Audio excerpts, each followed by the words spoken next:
Bakit ba panay ang labas mo sa oras ng trabaho, Lira? Katulong ka ba o sekretarya?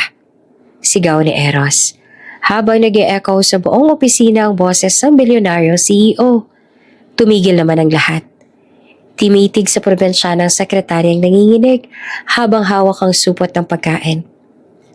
Kung gusto mong magpakain ng pulube, gawin mo yan sa labas at hindi dito sa kumpanya ko. Dagdag pa ni Trixie sabay tawa ng mapang-insulto. Ngunit sa halip na lumaban, tahimik lamang si Lira. Kinabukasan sinundan siya ni Eros at nanlamig siya sa nakita. Ang tinatawag nilang pulube ay may suot na relo.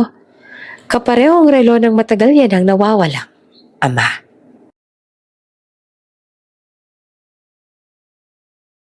Bago ka pa lang sa channel neto, ibang kwento ni Ate Jane, istorya mo, ikwento ko. Huwag kalimutang pindutin ang notification bell at subscribe button.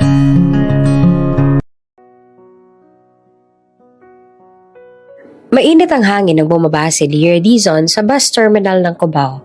Bitbit ang lumang backpack at maliit na bag na puno ng pangarap. Mula sa probinsya ng San Ildefonso, unang beses niyang sumabak sa Maynila.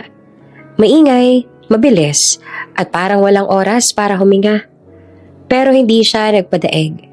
Kahit kinakabahan, mahigpit ang hawak niya sa brown envelope na may lumang resume at diploma ng kursong Business Administration mula sa isang maliit na kolehiyo sa bayan nila. Good luck sa'yo, Lira.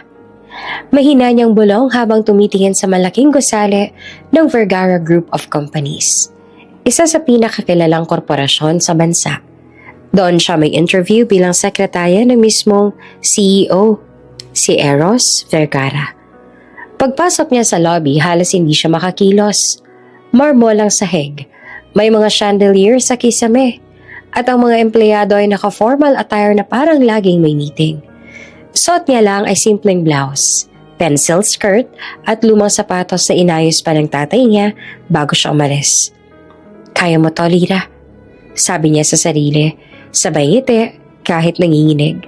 Paglapit niya sa front desk, agad siyang binati ng receptionist. Good morning, ma'am. May appointment po kayo? Opo, for interview po, Lira Dizon. Sinuri ng receptionist ang listahan at tumango. Yes ma'am, please proceed to the 25th floor, Mr. Vergara's office.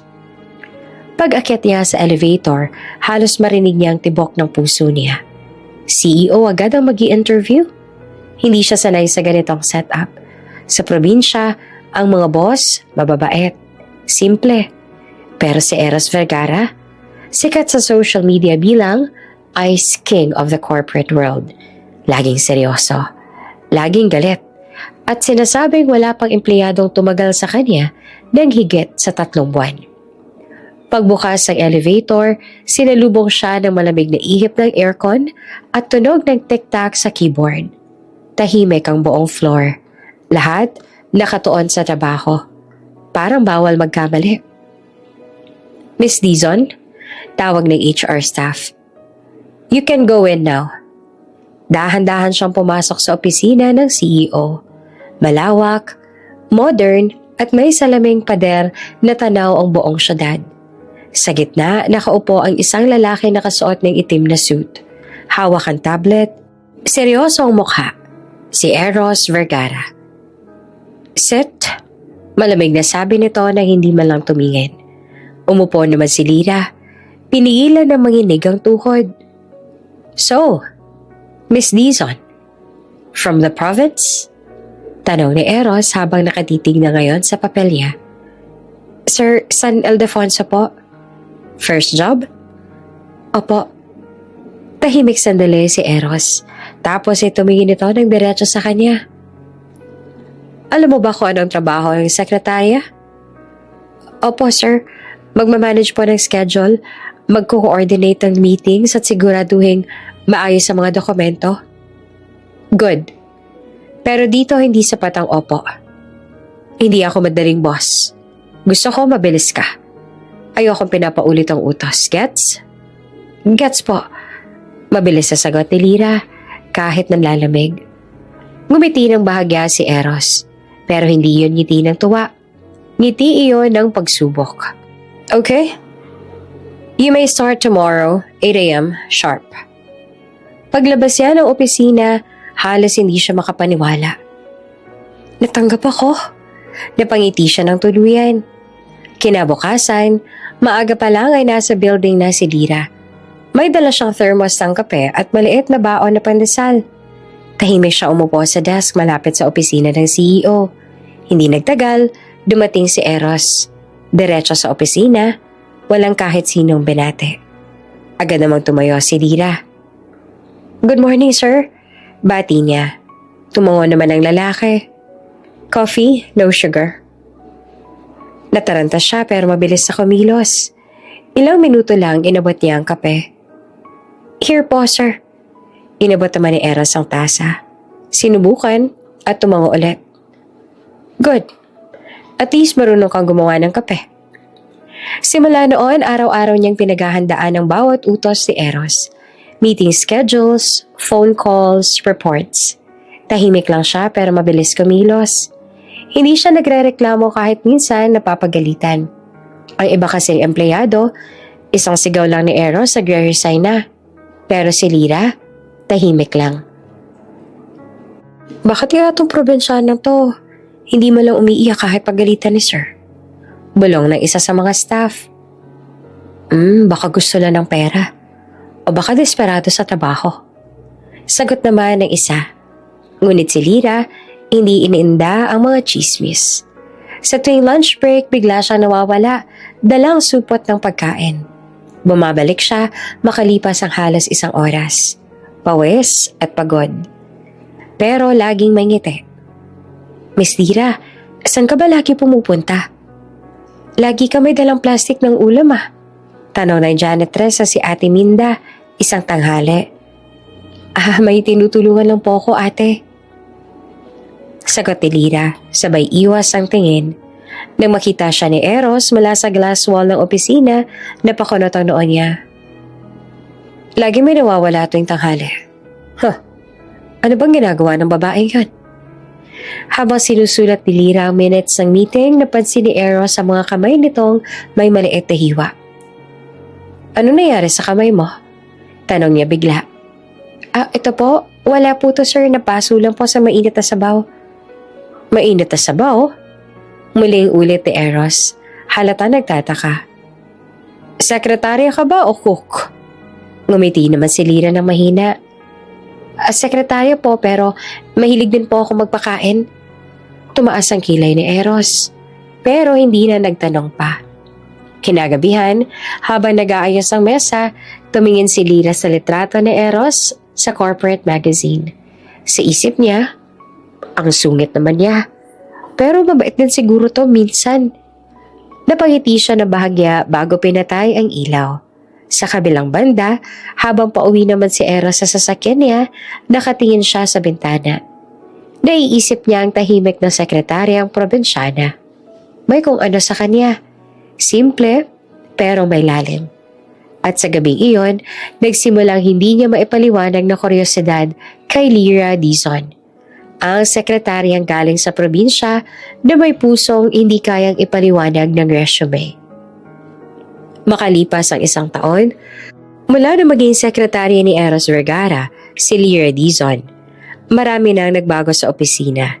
Sanay na siya sa mabilis na galaw ng kumpanya. Kabisado na ang mga utos ni Eros. At halos, siya na rin ang pinagkakatiwalaan pagdating sa mga confidential files. Tahimik lang siya sa sulok. Pero alam ng lahat, kung wala si Lira, parang hindi gumagalaw ang buong opisina. Kaya't nang mapansin ni Eros na madalas lumalabas ito tuwing tanghali, nagsimula siyang magtaka. Isang tanghali, habang abala sa pag-sign ng documents, napatingin siya sa wall clock.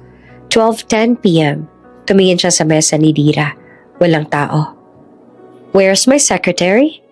Tanong niya kay Ben, isang assistant manager. Sir, lunch break daw po. Baka bumili ho ng pagkain. Every day? Maang natanong ni Eros. Araw-araw ba siyang kumakain sa labas? May kantina naman dito. Tahimik si Ben. Parang gano'n na nga po, sir. Hindi na kumibo si Eros. pero halata sa mukha niya ang pagdududa. Sanay siya sa mga empleyado nagtatago ng ibang racket. Yung iba nag-online selling habang naka-duty. May ilan pang kumikita sa paglabas-labas. Hindi niya gustong maloko, lalo na ng sekretaryang pinagkakatiwalaan niya. Pagbalik ni Lira ng bandang 1 p.m., pawis ito at may dalang plastic ng pagkain. "Good afternoon, sir." Bati niya habang nakangiti. "Late ka ng 10 minutes. Malamig na tugon ni Eros. "Saan ka ba nanggaling?" May binilhan lang po ako ng pagkain sa labas. Medyo malayo lang po yung turo-turo na mura." Tinignan lang siya ni Eros, mula ulo hanggang paa. Basa ang noo, pawis ang kamay, at halatang pagod. "Bakit hindi ka na lang kumain sa pantry? Libre naman." Mas gusto ko lang po sa labas, sir. May inaasikaso lang din po minsan." Nagtaas ang kilay si Eros. "Inaasikaso? Ano ka, messenger?" Napayo ko si Lira. "Pasensya na po, sir, hindi ko na po uulitin." Ngunit kinabukasan, umalis ulit ito. At kinabukasan pa rin, at sa sumunod pa. Habang tumatagal, lalo lang siyang kinain ng kuryosidad. Kaya't isang araw, tinawag niya si Sam, ang PR head ng kumpanya na minsan naging girlfriend niya at ngayon ay tila hindi pa rin makamove on. "Sam," sabi ni Eros habang nakaupo sa kanyang swivel chair, "pakitingnan nga kung saan madalas pumupunta si Lira tuwing lunch break. Huwag mo munang sabihin sa kanya." Ngumiti naman si Sam, may halong panunukso. Bakit, Eros? Selos ba yan o trabaho lang?" "Trabaho lang. I need to know if my employees are being honest." "Sure," sagot naman ni Sam, pero halatang may ibang plano sa likod ng ngiti niya. Kinabukasan sumunod si Sam kay Lira palabas ng building.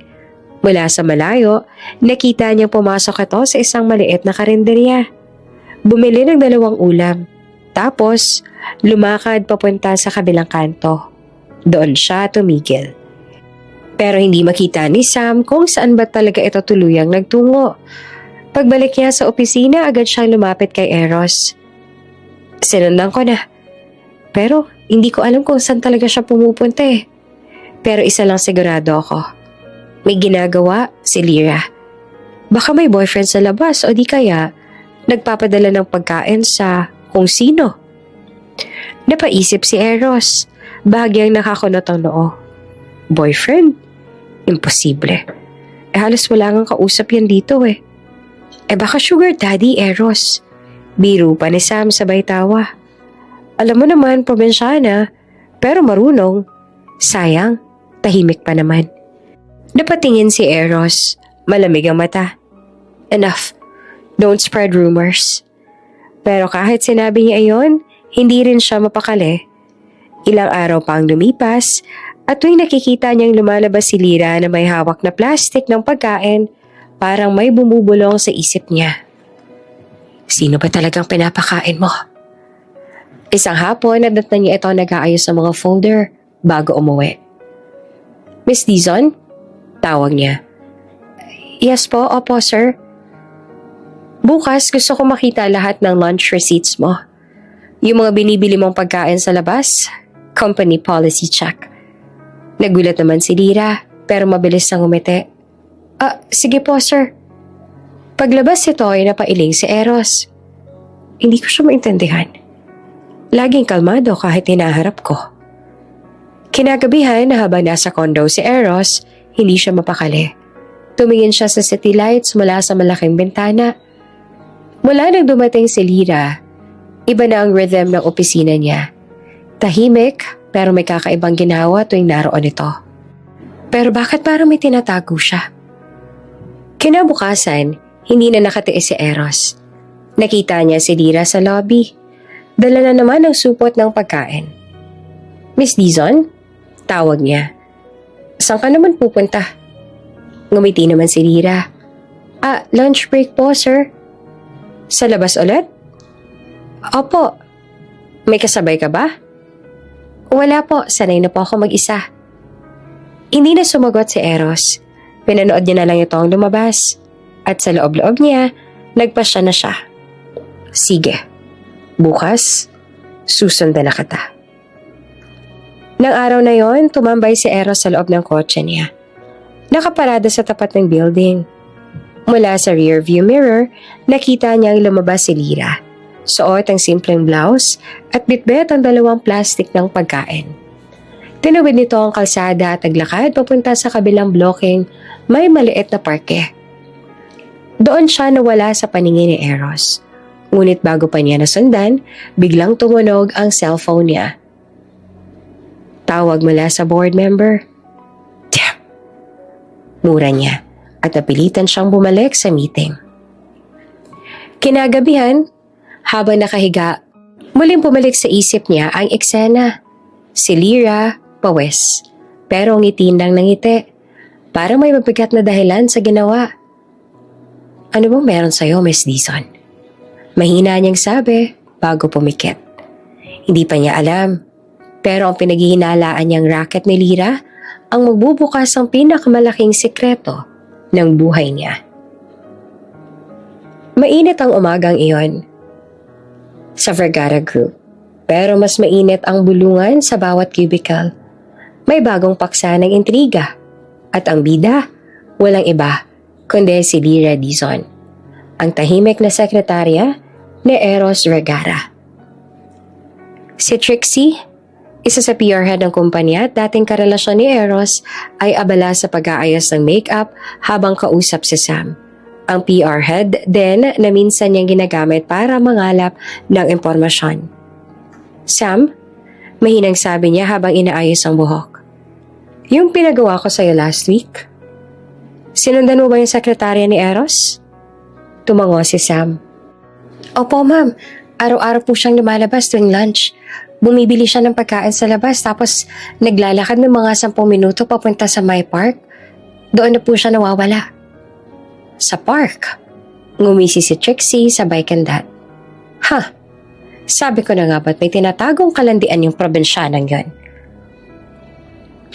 Hindi ko po nakita kung sino kasama niya ma'am pero mukha ko may binibisita siya. Ay nako Sam, hindi mo kailangan ng ebidensya. Sa ganitong opisina, ang kailangan lang, kwento. At ayun na nga, ilang oras lang kumalat na ang balita. Hoy, narinig mo ba? Si Lyra raw may sugar daddy. Bulong ng isa sa mga accounting staff habang nagkokopya ng reports. Talaga? Naku, akala ko pa naman mahinhin. Baka yun yung dahilan kung bakit siya pinapabura ni Sir Eros. Naku, baka nga. O baka type siya ni Sir. Di ba dati sila ni Ma'am Trixie? Baka pinalitan lang. Tahimik lamang si Lyra sa kanyang mesa. Pero rinig na rinig niya ang mga bulungan. Ramdam niya nakatingin sa kanyang ilan. Nagtatawanan pa ng palihim. Pilit naman niyang pinanatili ang mahinahong mukha. Pero sa loob-loob niya, parang gusto niya nang maiyak. Lumapit si Ate Minda, ang janitress na naging kaibigan niya na. Lyra, huwag mo nalang intindihin yung mga naririnig mo. Alam mo naman dito, di ba? Mabilis kumalat ang chismis. Ngunit si Lyra, pilit. Ayos lang po. Sanay naman na po ako basta alam ko naman pong wala akong ginagawang masama. Pero bakit nga ba lagi kang lumalabas? Tanong ni Ate Minda. Hindi sa panghuhusga kundi sa pag-aalala lang. Ngumiti lang din si Lyra. May tinutulungan lang po akong tao. Yun lang po. Pagbalik ni Eros mula sa meeting, napansin niyang tahimik ang buong department. Lahat. Parang biglang nagkatinginan tuwing dadaan si Lyra. What's going on here? Tanong niya kay Ben. Wala naman po sir. Iwas si Ben. Office talk lang. Office talk? Tumalim ang mata ni Eros. About what? Tungkol po kay Miss Dizon. May nagsasabing, na baka raw po may nilalabas-labas na lalaki si Ma'am Lyra. Alam mo na sir, mga chismis lang. Hindi na nagsalita si Eros, pero nakita sa mukha niya ang pagkairita. Tell everyone to get back to work. Malamig niyang sabi. Pagpasok niya sa opisina, nadatnan niya nag-aayos si Lyra ng mga papeles. Tahimik lang siya, pero halata sa kilos na may dinaramdam. Miss Dizon? Tawag ni Eros. Yes, sir. Tumingin siya dito. Ignore the noise outside. I don't pay people to gossip. Sandali namang natahimik si Lyra. Sabay tango. Opo, sir. Salamat po. Pero kahit sinabi yun ni Eros, hindi niya maiwasang mapaisip. May parte sa kanya na gustong maniwala kay Lyra. Na mabuting tao ito. Pero may parte rin nagsasabing baka nga may tinatago talaga siya. Kinabukasan, mas lumala pa ang sitwasyon. Si Trixie na mismo ang nanguna sa biruan sa pantry. Oy, Lyra! Sigaw nito habang hawak ang tasa ng kape. Hindi ka na naman kumakain dito ah. Sana naman kayo magla-lunch ng sponsor mo? Natahimik ang lahat. Lumingon ang mga empleyado. Naghihintay ng sagot. Nakangiting pilit naman si Lyra. Wala po akong sponsor, ma'am. Bumibili lang po ako ng pagkain para sa... Kanino? Sa boyfriend mong matanda? Sabat pa ni Trixie. Sabay tawa ng malakas. Huwag kang magpanggap, sweetie. Dami na namin nakakaalam, ano? Pulang-pula na ang mukha ni Lyra sa hiya. Hindi siya nagsasalita. Kinuha lang niya ang kape at lumabas ang pantry. Pagdaan niya sa hallway, nakasalubong niya si Eros. Miss Dizon, bakit namumula ka? Tanong nito. Wala po, sir. Mainit lang po siguro sa pantry. Tinitigan siya ni Eros. Tila may gustong sabihin pero pinipigilan. Okay. Prepare the files for the investors meeting tomorrow. Utos ito sa halip. Opo, sir. Pag-uwi naman ni Lyra, dire-diretso siyang sumakay ng jeep. Habang nasa biyahe, pinahid niya ang luha. Hindi dahil sa hiya, kundi dahil sa bigat ng sekreto matagal niya nang tinatago. Pagdating niya sa lumang parke, agad siyang lumapit sa isang sulok kung saan may matandang nakahiga sa karton. Mahinang tawag niya habang inilalapag ang mga plastik ng pagkain. Pasensya na ako, natagalan ako. Ang dami kasing chismosa sa opisina eh. Mahina pero may ngiting sumagot naman si Mang Leo. Anak, huwag mo na silang pansinin. Basta alam mong tama ang ginagawa mo. Pero nahihirapan na po ako magpaliwanag. Baka po mapagalitan ako ni sir. Huwag mong itigil ang ginagawa mo, Lyra. Hindi lahat ng tama kailangang makita ng iba. Tahimik lang silang kumain sa ilalim ng lilim ng puno. Sa gitna ng ingay ng lungsod, parang iyon lang ang lugar na payapa. Sa kabilang banda, habang nasa loob ng opisina, tinitigan ni Eros ang cellphone niya. Binuksan niya ang group chat ng mga department heads. Doon niya nakita ang isang meme na may picture ni Lyra at caption na, si Miss Secretary, may secret life daw. Mabilis niyang sinarado ang phone. Halatang galit. Tumayo siya at lumabas sa opisina. Ben, tawag niya. Sir? Tell HR to issue a memo. I want strict discipline. Anyone caught spreading rumors? Terminated. Yes, sir. Pero sa isip niya, hindi siya mapakali. Ano nga bang ginagawa mo, Miss Dizon? Bakit hindi mo maipaliwanag ng diretso? At habang si Lyra ay tahimik namang nakaupo sa gilid ng parke, pinapakain ang amang walang ibang alam sa mundo kundi siya. Unti-unti niyang nararamdaman na ang kabutihang ginagawa niya ay magiging daan din ng panibagong unos. Maaga pa lang ramdam na ni Lyra ang kakaibang tensyon sa paligid. Habang nag-aayos siya ng mga dokumento sa mesa ni Eros, napapansin niyang may mas tahimik ang buong department. Tila may pinaghahandaan. Ilang saglit pa, bumukas ang pinto ng opisina ng CEO. Lumabas si Trixie. Nakangisi, sumulyap sa kanya ng may halong panunuya. Good luck, Lyra. Bulong nito bago tuluyang umalis. Napasinghap siya. Hindi niya alam kung anong ibig sabihin ng babae. Pero Kinabahan siya. Maya-maya ay tumunog ang intercom. Miss Dizon? To my office, now. Malalim ang boses ni Eros. Diretso, walang emosyon. Parang tunog ng isang hatol. Pagpasok niya sa opisina, nakatayo si Eros sa harap ng malaking glass window. Hawak ang tablet habang binabasa ang ilang report. Inima lang siya nilingon. Tahimik na inilapag ni Lyra ang folder sa mesa. Pero hindi pa siya nakakaalis nang magsalita ito. Miss Dizon? Malamig na tono ni Eros. Ilang beses na katang napapansin na lumalabas sa oras ng trabaho. Hindi lamang isang beses. Hindi 2 beses. Kundi madalas. Humugot siya ng hangin. Pinipigilan ng kaba. Pasensya na po, sir. Hindi ko naman po sinasadya. Napalingon si Eros. Diretso ang tingin sa kanya. Hindi mo sinasadya? Mariin niyang ulit. Alam mo bang may mga mata sa kumpanya? Hindi mo pwedeng basta-bastang iwan ang desk mo. You are my secretary. Not some errand girl on the street. Tahimik lamang si Lyra. Ramdam niya ang mga tingin ng mga tao sa labas. Dahil tanaw siya sa salamin ng opisina, lahat nakamasid. Gusto niyang lamunin na lang siya ng lupa. Eros placed his hands on his desk, leaning forward. Kung gusto mo magtrabaho ng maayos, magtrabaho. Hindi yung parang palengke ang schedule mo. Napayuko si Lyra. Humigpit ang kapit niya sa folder na hawak. Alam niyang may mali sa paningin ni Eros. Pero, paano ba niya ipapaliwanag?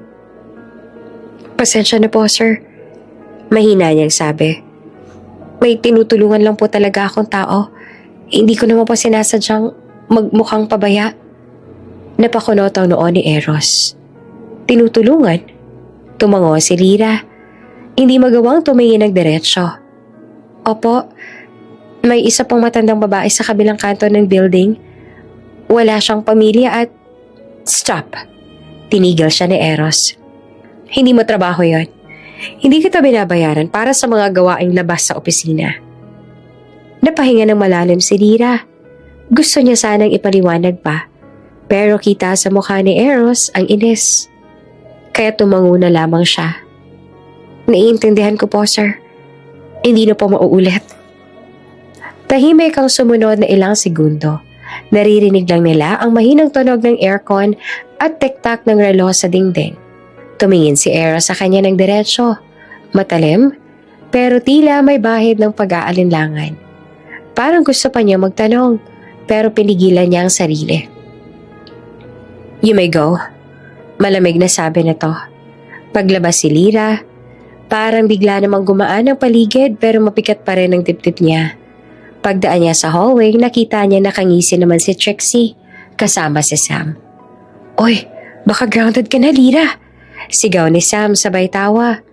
Kasi naman, dagdag pa ni Trixie, masyado ka misteryosa. Ayun tuloy, napansin na ng boss. Ngumiti na lang si Lyra ng pilit. Hindi siya sumagot. Ayaw niya nang lumaban. Sa halip, tumuloy siya sa pantry at tahimik na umupo. Habang nilalapag niya ang kape, sumilip si Mika, ang isa niyang kakamping empleyado. Lyra, okay ka lang? Narinig ko kasi si Sir Eros kanina, parang galit siya. Ngumiti lang si Lyra ng pilit, hindi siya sumagot. Ayaw niyang lumaban. Sa halip, tumuloy siya sa pantry at tahimik na umupo. Habang nilalapag niya ang kape, sumilip naman si Mika, ang isa niyang kakamping empleyado. Lyra, okay ka lang? Narinig ko kasi si Sir Eros kanina, para siyang galit. Ngumiti naman si Lyra ng mahina. Okay lang ako, Mika. Hindi naman siya mali. Dapat nga siguro magpaliwanag ako ng mas maayos. Pero, hindi naman totoo yung sinasabi nila, diba? Umiling siya. Hindi, may dahilan lang talaga ako. Basta, balang araw maiintindihan din nila. Kinagabihan, habang pauwi si Lyra sa kanyang jeep, binuksan niya ang lumang bag at kinuha ang maliit na supot ng tinapay. Bumaba siya sa isang eskinita at pumasok sa isang lumang barong-barong. Lyra anak, andyan ka na pala. Bati ng isang matanda, si Mang Leo. Ngumiti si Lyra at iniabot ang tinapay. Ayun po, may tinapay ulit. Galing yan sa kantin. Salamat Iha, ang bait mo talaga. Ngumiti lamang si Lyra. Pero sa loob-loob niya ay mabigat pa rin ang pakiramdam. Alam niya hindi niya dapat pinagsasabihan si Eros ng basta. Pero hindi niya rin kayang itigil ang pagtulong. Samantala sa opisina, nakaupo pa rin si Eros sa harap ng mesa. Hindi pa siya umuuwi. Tinitigan niya ang record ni Lyra sa computer. Wala namang reklamo. Laging on time. Maayos ang gawa. Bakit nga pa parang iba siya? Bulong niya sa sarili. Napatigil siya sandali at saka napailing. No, huwag kang maaapektuhan. Pero sa hindi niya maipaliwanag na dahilan, naiwan sa isip niya ang huling sinabi ni Lyra. May tinutulungan lang po talaga akong tao. At sa gabing iyon, unang beses na na-curious si Eros sa simpleng sekretarya na akala niya ay ordinaryo lang. 2:00 na ng madaling araw pero gising pa rin si Eros. Nakaupo siya sa kama, hawak ang laptop at nakabukas ang employee file ni Lyra Dizon. Ilang beses yan ang binasa ang profile. Ang edad nito, address, educational background, record ng attendance, pero parang kulang. Parang may hindi sinasabi ang babae. Who are you really, Lyra? Mahinang sabi niya habang isinandal ang ulo sa headboard. Hindi niya maintindihan kung bakit hindi mawala sa isip niya ang sekretaryang palaging tahimik, laging magalang, pero laging may daladalang misteryo. Naaalala niya pa ang huling pag-uusap nila kung paano itong nagsalita ng may tapang pero may halong lambing. Kinabukasan, maagang pumasok si Eros. Pagbukas pa lang ng elevator, nandoon na si Lyra. Nag-aayos sa mga dokumento sa front desk. Medyo namutla ito at may benda sa kanang kamay. Napakunot ang noo ni Eros. What happened to your hand? Nagulat naman si Lyra. Halatang hindi inaasahan na tatanungin siya. Eto po, sir. Nasagi lang po ako kahapon.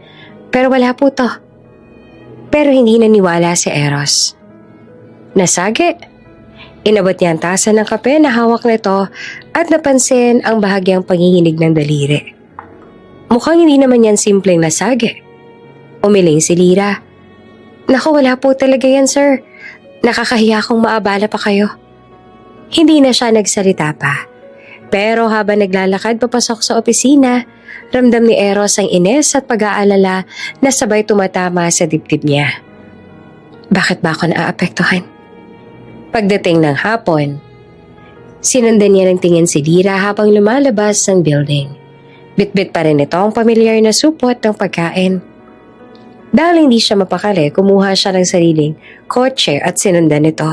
Hindi para manghimasok, kundi para malaman kung totoo nga bang may tinutulungan itong tao. Huminto si Lyra sa isang makipot na eskinita. Naglakad siya papasok, dala ang supot. At ilang minuto pa, nakita ni Eros mula sa loob ng sasakyan ang isang matandang lalaki na lumabas ng maliit na bahay.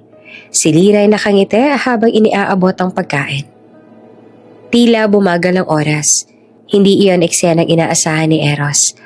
Akala niya ay may kalokohan itong sekretarya, pero nang nakita niya ay kabaliktaran. Matanda? Bulong niya. Ito ba yung tinutulungan niya? Habang pinapanood niya si Lyra na pinupunasan ng bimpo ang noo ng matanda, parang may kung anong gumalaw sa dibdib niya. Isang uri ng paghanga na matagal nang hindi niya naramdaman. Kinabukasan, tila mas tahimik naman si Eros sa opisina.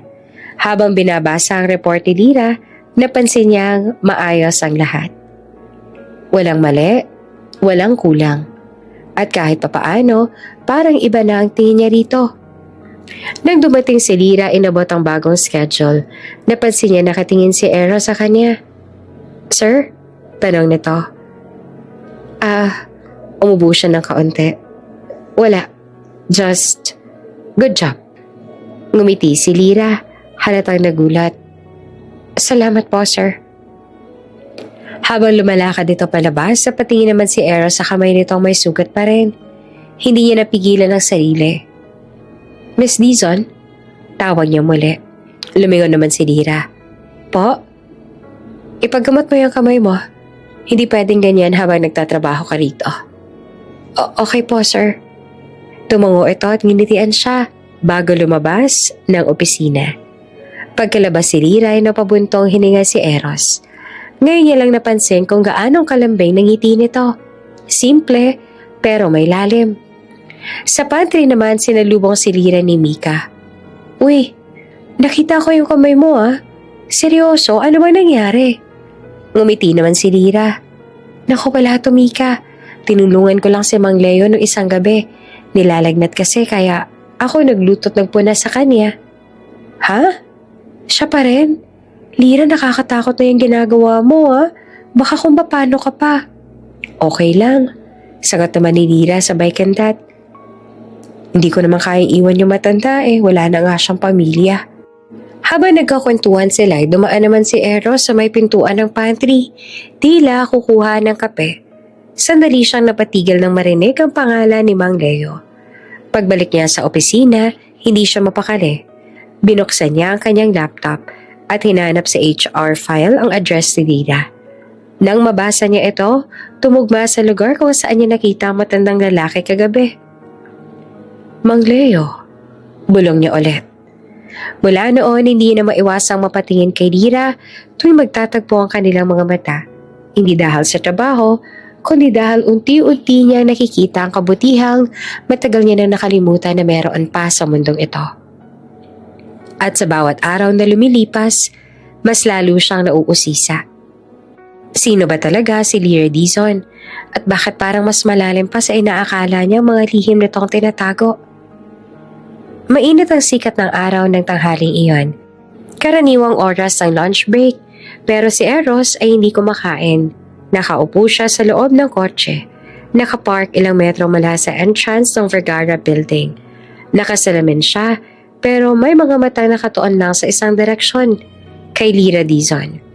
Ang sekretaryang matagal niya nang pinagdududahan at ngayon ay pilit niyang gustong maintindihan. Kanina pa niya ito nakikitang abala. Tila may binabalot sa maliit na supot ng papel. Nang tuluyan nang lumabas ang building, agad niyang pinaandar ang kotse. Pinasundan nito mula sa di kalayuan. Tahimik lamang si Eros habang nagmamaneho. Hindi niya alam kung ano ba talaga ang pakay niya. Kung gusto niya bang patunayan na may ginagawang mali si Lira? O kung gusto lang niyang malaman ang totoo? Ang alam niya lang, mula nang mapansin niya ang laging lumalabas ito, parang may kung anong kumukulot sa isip niya. Naglakad si Lira sa ilalim ng araw. Walang payong, walang reklamo. Nakasabit sa braso niya ang subot ng pagkain at isang bote ng tubig. Paminsan-minsan, pinupunasan nito ang pawis sa noo gamit ang panyo. Hindi man lang sumakay ng jeep? Tanong ni Eros sa sarili. Habang nakasunod. Kung saan ba talaga ito pumupunta araw-araw? Ilang minuto pa ang lumipas bago siya huminto sa tapat ng isang lumang parke. Hindi na halos napapansin ng mga tao. Ang mga bangko'y kalawangin na at may ilang punit na trapal na ginagamit ng mga palaboy bilang bubong. Mula sa loob ng sasakyan, pinanood ni Eros si Lira habang naglalakad papasok sa dulo ng parke. Doon sa ilalim ng malaking puno ng akasya, may nakahigang matandang lalaki sa karton. Payat, marungi sa talatang gutom ang lalaki kagabi. Tila humigpit ang dibdib ni Eros sa kanyang nakita. Ang sekretaryang akala ng lahat ay may racket, yung pala'y nagdadala ng pagkain sa isang matanda. Tahimik lang niyang minamanmana ng eksena. Nakita niyang dahan-dahan lumuhod si Lira sa tabi ng matanda. Binuksan ang supot at marahang iniabot ang pagkain. Mang Leo, mainit-init pa po yan ha, sabi ni Lira. Naririnig niya kahit mula sa malayo. Kumain po kayo na mabuti. Ngumiti naman ang matanda. Halatang hirap na magsalita. Salamat iha. Wala naman ako makain mula kahapon. Akala ko nga hindi ka na babalik kasi sabi mo pinagagalitan ka na ng boss mo. Ako hindi ko po kayo pababayaan.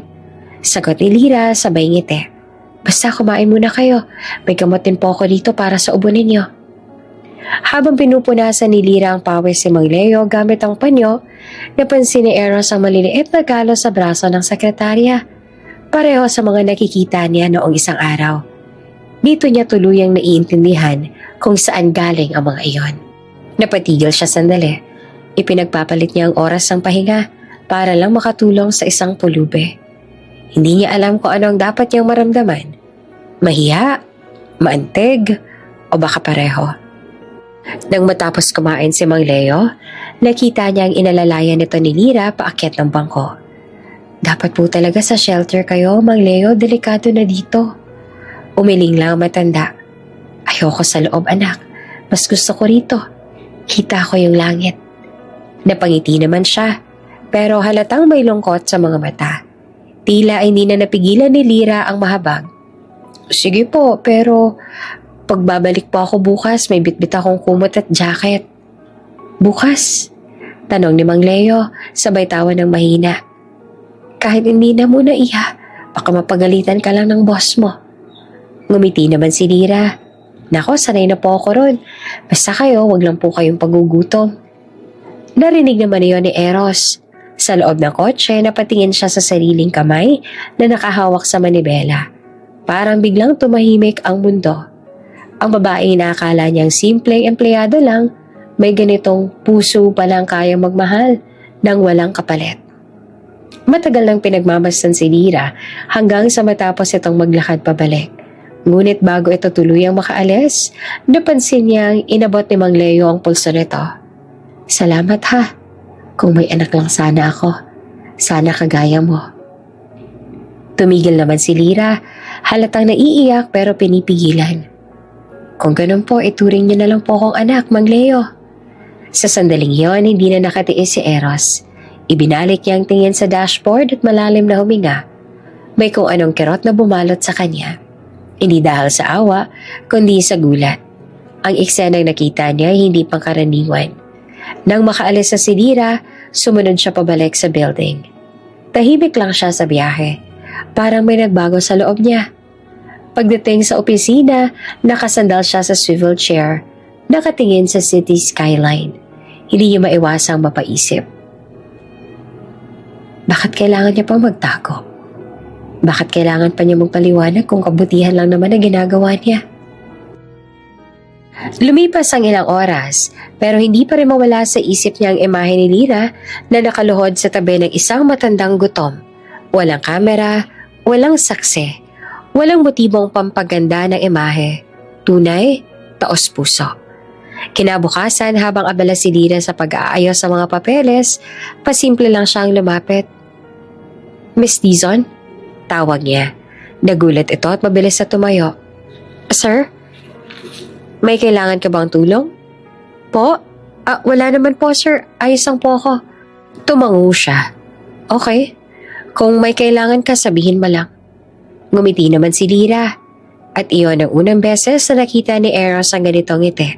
Pagod, pero totoo. Pagbalik ni Eros sa opisina, tumingin siya sa kalendaryo sa mesa.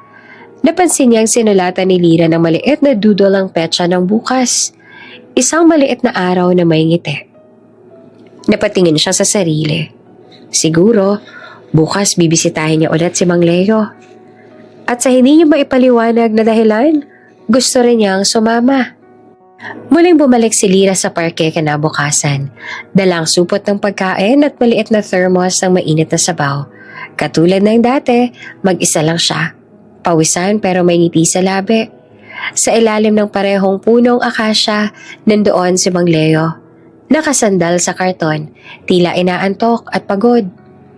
Mang Leo? Tawag ni Lira. Mainit pa po yung sabaw, kain po muna kayo. Ngumiti naman si Mang Leo at pilit na tumayo. Ay, salamat ulit iha ha. Araw-araw mo na lang ako inaalala. Nako, hindi po abala yon. Sagot naman ni Lira. Habang inaalalayan itong umupo ng maayos. Sabi ko nga po, diba? Parang tatay ko na rin po kayo. Habang pinupunasan niya ng panyo ang noon ng matanda, narinig niya ang ibag ng sapatos sa likuran. Mabilis siyang napalingon. At halos mabitawan ng thermos nang makita kung sino iyon. Sir Eros? Halos pasigaw niya ang sabi. at halatang hindi siya makapaniwala. Tahimik lamang si Eros habang nakatayo sa gilid. Nakasuot pa ng simpleng polo at sunglasses. Tinanggal niya iyon at tumingin sa dalawa. Hindi lahat ng tulong kailangang ipaliwanag. Malamig pero kalmadong sabi niya. Napatigil naman si Lyra. Halatang nagulat sa tono. Hindi yan galit, kundi parang may halong awa at pag-unawa. Sir, pasensya na po. Hindi ko po intensyong itago. Baka lang po kasi isipin ninyong... Umiling si Eros. Hindi mo kailangang isipin. Nakita ko na. Lumapit siya sa kanila at tumingin kay Mang Leo. Pwede po ba ako umupo rito? Tanong niya. Ngumiti naman ang matanda. Bahagyang nagulat. Abay, syempre naman iho. Salamat at may kasama na akong pogi rito. Napatawa naman si Lyra kahit kinakabahan. Umupo si Eros sa tabi ng matanda at kinuha ang isa sa mga plastic container. Ako na, Lyra. Pahinga ka na muna. Tila natigilan naman si Lyra.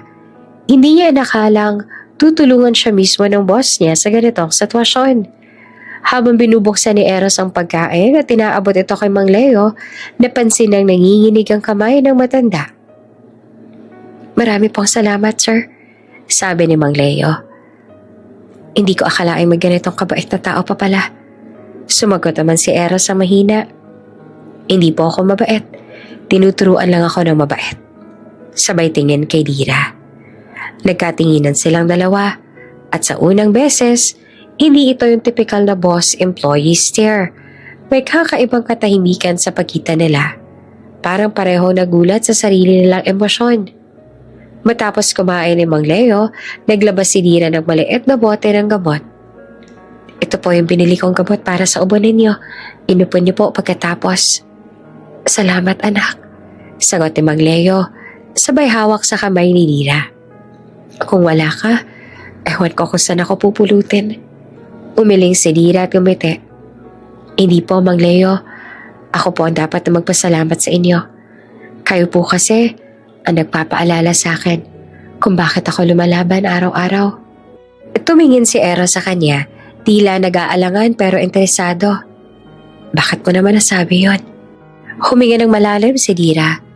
Sir, nung una akong dumating sa Maynila, wala po talaga akong kakilala. Wala rin akong pera. Naglakad lang po ako papunta sa agency na nagpa-interview sa akin para sa trabahong to. Nung araw na yon, sobrang gutom ko na. Tapos nakita ko si Mang Leo, naginginig sa labig sa tapat ng bakery. Tumigil siya sandali. Nag-ayos ang pagkakaupo. Imbes na maawa ko sa sarili ko, siya'y naawa sa akin. Inalok niya ako ng kalahating tinapay, kahit alam kong iyon na lang din ang meron siya. Sabi niya, kung kaya ko daw na magbahagi kahit kaunti, ikaw rin. Huwag mong kalimutan yan. Kapag nakatayo ka na ulit. Simula noon, araw-araw ko na siyang binabalikan. Tahimik lamang si Eros. Tila may biglang sumundot sa dibdib niya habang pinakikinggan ang kwento ni Lyra. Hindi niya inakalang ganitong kabigat at kasimple ang dahilan ng ginagawa ng sekretarya niya. Bakit hindi mo sinabi sa akin? Tanong niya sa huli. Ngumiti naman si Lyra na may lungkot sa mata. Sir, hindi ko naman po kasi kailangang ipagmalaki yung pagtulong, tsaka baka po kasi isipin niyong nagpapabibo lang ako o ginagamit ang oras ng kumpanya. Pero ginagamit mo nga. Sagot naman ni Eros pero may lambing sa tono. At ang masama, napahiya pa ako dahil maling inisip ko sa'yo. Nagulat si Lyra. Sir? Umiling siya at bahagyang natawa. Wala. Siguro dahil nasanay ako na puro manluloko nakikita ako. Ngayon lang ulit ako nakakita ng ganito. Napatingin si Lyra sa kanya. Pero hindi na siya nakasagot. Tahimik lang silang tatlo habang unti-unting humihina ang araw sa likod ng mga puno.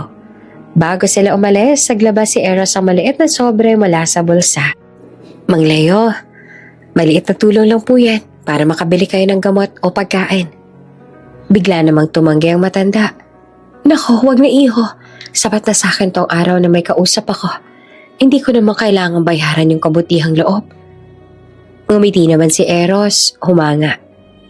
Matagal ko nang hindi narinig yung klaseng sagot na yan Habang naglalakad pabalik sa kotse, sabay si Lyra at Eros. Tahimik lamang sila, pero ramdam ang bigat sa hangin. Sir, mahinag sabi ni Lyra. Salamat nga po pala Hindi ko po inaasahan na tutulungan niyo ako. Ngumiti naman si Eros.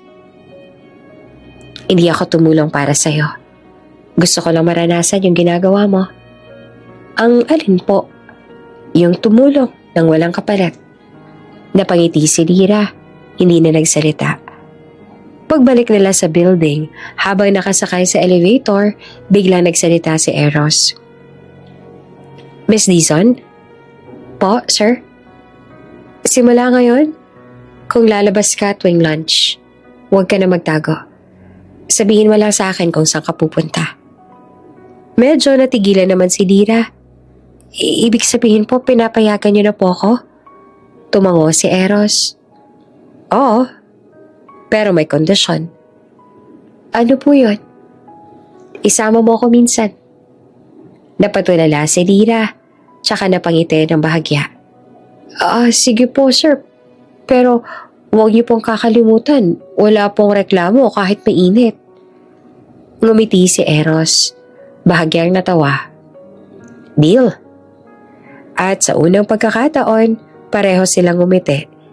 Hindi bilang boss at empleyado, kundi bilang dalawang taong nakita ng kabutihan sa gitna ng simpleng araw. Simula ng araw na yon, parang may nagbago sa takbo ng mundo ni Eros. Sa tuwing mag-aalas 12 ng tanghali, imbes na manatili sa opisina para kumain ng steak o salad sa executive lounge, palihim siyang bumaba sa lobby. Suot lang ang simpleng jacket at shades. Doon niya hinihintay si Lyra na laging may daladalang supot ng pagkain at maliit na tubig sa bote. Sir, sigurado po ba kayo? Tanong ni Lyra sa isa sa mga unang beses na sumama ito. Baka makita tayo ng mga empleyado sabihin may... Ngumiti lamang si Eros. Wala silang karapatang mag-isip ng kung ano-ano pa. Isa pa, hindi naman krimen ang tumulong sa isang matanda, hindi ba? Napailing naman si Lyra, pero hindi napigilang mapangiti. Habang naglalakad sila, papunta sa parke, tila unti-unting nagiging magaan ang pagitan nila. Hindi na kasing igting ng dati ang mga titig ni Eros. Ngayon, may halo ng init at paggalang. Pagdating nila sa lumang parke, agad nilang nakita si Mang Leo. Nakaupo sa pamilyar na karton at may hawak na lumang dyaryo. Aba, nandito na pala ang magkaibigang magkasabuan. Natatawang bati na matanda. Magandang tanghali po, Mang Leo. Bati ni Lyra, sabay abot ng pagkain. Ito po, niluto ko kanina bago pumasok. Luto mo? Tanong ni Eros sa tila nagulat. Opo, sir. Minsan kasi sayang kung bibili pa. Tsaka gusto ko rin po na matikman ni Mang Leo yung niluluto ko sa bahay. Tugon ni Eros. Habang pinapanood siyang maingat na magain. Hindi halatang marunong ka pala sa kusina. Hindi naman po kasi kasing galing ng mga chef. Nakangiting sagot ni Lyra. Pero sabi po ni Mang Leo, basta may pagmamahal daw sa luto, aba kahit tuyo, masarap. Kumawa si Mang Leo, tsaka tinapik ang balikat ni Eros. Tama yan, iho. Subukan mo kumain ng luto ng taong totoo kong pinapahalagahan. Tiyak, kahit walang ulam, nako, busog ka. Napatingin si Eros kay Lyra, naabala naman sa pag-abot ng kanin. Hindi niya alam kung bakit, pero tila may kakaibang init na gumagapang sa dibdib niya. Simpleng tanawin lang. Isang babae, pawisan, simpleng bihis. Pero puno ng malasakit. Habang kumakain silang tatlo sa lilim ng akasya, nagsimula silang magkwentuhan. So, Lyra, tanong ni Eros. Ano bang gusto mo talagang gawin sa buhay mo? Bukod sa pagtulong sa mga tulad ni Mang Leo. Gusto ko po magtayo ng maliit na resto balang araw. Sagot ni Lyra habang nakatingin sa langit. Yung tipo pong kahit sino pwedeng kumain, may pera man o wala. Basta gutom, pakakainin ko. Hindi ba mahirap yun? Tanong ni Eros. Siguro po. Pero mas mahirap po yung may kakayahan kang tumulong tapos pipiliin mong hindi. Tahimik si Eros sa sagot na yon. Sanay siya sa mundo ng negosyo, kung saan bawat galaw ay may kapalit. Pero kay Lira, parang maibang prinsipyo ang umiiral. May kabaitan na hindi niya kayang ipaliwanag. Mang Leo, kayo po? Tanong ni Eros. Ano pong pangarap ninyo? Ha? Sa edad kong to? Tawa pa ng matanda. Ang pangarap ko na lang ay makita akong tumanda tong batang to na may pamilya. Yung masaya at hindi na kailangang magtago para tumulong. Ngumiti rin si Lira, halatang nahihiya. Mang Leo naman po. Totoo naman sagot ng matanda. Tingnan mo nga, kahit abala sa opisina, ilaalala pa rin ako. Kung lahat ba naman ng tao ganyan, siguro wala ng taong gutom sa kalsada. Habang nag-uusap silang tatlo, napansin naman ni Eros ang tawa ni Lira. Malambing, natural, at nakakahawa. Hindi ito ang tawang peke na madalas niyang marinig sa opisina kapag siya ang kausap. Ito, totoo. At sa bawat ngiti niya, parang unti-unting nababasag ang pader na itinayo ni Eros sa paligid ng puso niya. Pagbalik nila sa opisina, sumabay si Eros kay Lira sa elevator. Tahimik silang pareho, pero may kakaibang tensyon sa pagitan nila. Hindi na yung dati, hindi galit o inis, kundi isang uri ng kuryente na hindi nila alam kung saan ang gagaling. Miss Dizon, bigla niyang sabi. Po, sir? Masarap yung sinigang mo kanina. Napangiti naman si Lira at halatang nagulat. Salamat po, sir. Hindi ko akalaing marunong kayong magpuri. Ngumiti rin si Eros. Halos hindi na malayang nagbiro na siya. Bihira lang ako mapuri kaya pili lang din yung pinupuri ko. Wow, natatawa ang sagot ni Lira. Swerte ko pala. Siguro nga, sabi ni Eros, sabay labas ang elevator. Pero nang tumalikod siya ay bahagya siyang umiti. Totoo pala, swerte rin siya. Lumipas ang ilang linggo ay naging parang rutina nila ang kanilang mga tanghali. Si Lira, may dalang pagkain. Si Eros, laging palihim na sumusunod o di kayo sumasabay. Minsan nagdadala pa siya ng dessert or juice para kay Mang Leo. Habang tumatagal, mas lumalalim ang koneksyon nilang dalawa. Madalas na silang magkwentuhan tungkol sa buhay, mga pangarap, kabataan, at minsan pati mga kabiguan. Sir, tanong ni Lira na minsan naglakad sila pa uwi. Wala po ba kayong gustong gawin? Sakaling hindi kayo boss? Sagot ni Eros na nag-isip. Siguro gusto kong magtanim. Tahimik lang. Walang email, walang board meeting. Gusto ko lang makakita ng araw at kulay gray. Parang ang lungkot naman po pakinggan. Sagot ni Lira. Ngumiti naman si Eros. Siguro kasi sanay ako ng malungkot. Tumigil si Lira sa paglalakad at tumingin sa kanya. Pero sir, kahit sanay pwede namang magbago Minsan kailangan mo lang ng taong makikinig. Hindi na sumagot si Eros pero napatingin siya sa mga mata ni Lira. May kung anong kumislot sa dibdib niya. Isang damdaming matagal na ang natutulog. Pag-uwi niya ng gabing iyon, hindi siya mapakali. Nakatitig lang siya sa laptop. Pero ang iniisip niya ay yung mga ngiti ni Lira habang inaabot ang pagkain kay Mang Leo. At yung tinig nitong laging puno ng kabutihan. Alam niyang delikado. Boss siya, sekretarya lang ito. Pero sa tuwing naiisip niyang itigil ang pagsasama sa tanghalian, parang hindi niya magawa. Baka nga tama si Mang Leo. Minsan, hindi mo kailangan ng maraming dahilan para maramdaman na espesyal ang isang tao. Minsan, sapat na yung simpleng tanong na, kumain ka na ba? At sa puso ni Eros, unti-unti na ang tanong na yon ay nagiging sagot kung bakit hindi na mapalagay tuwing hindi niya nakikita si Lyra.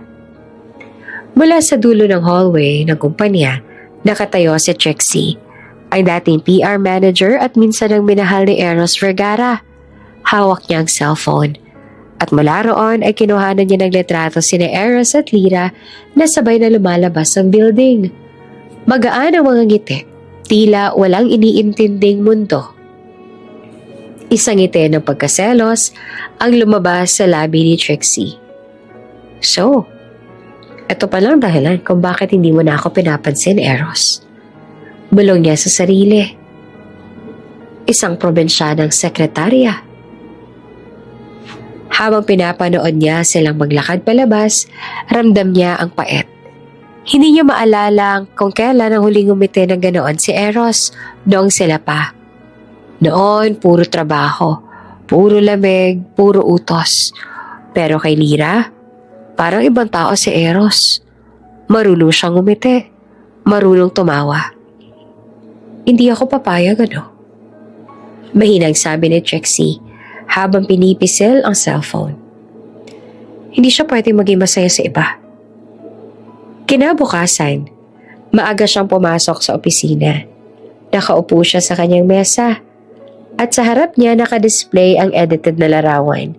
Sina Eros at Lyra, tila magkahawak kamay habang kumakain sa isang maliit na park. Manipis lang ang pagkakabago pero sapat na para magmukhang totoo.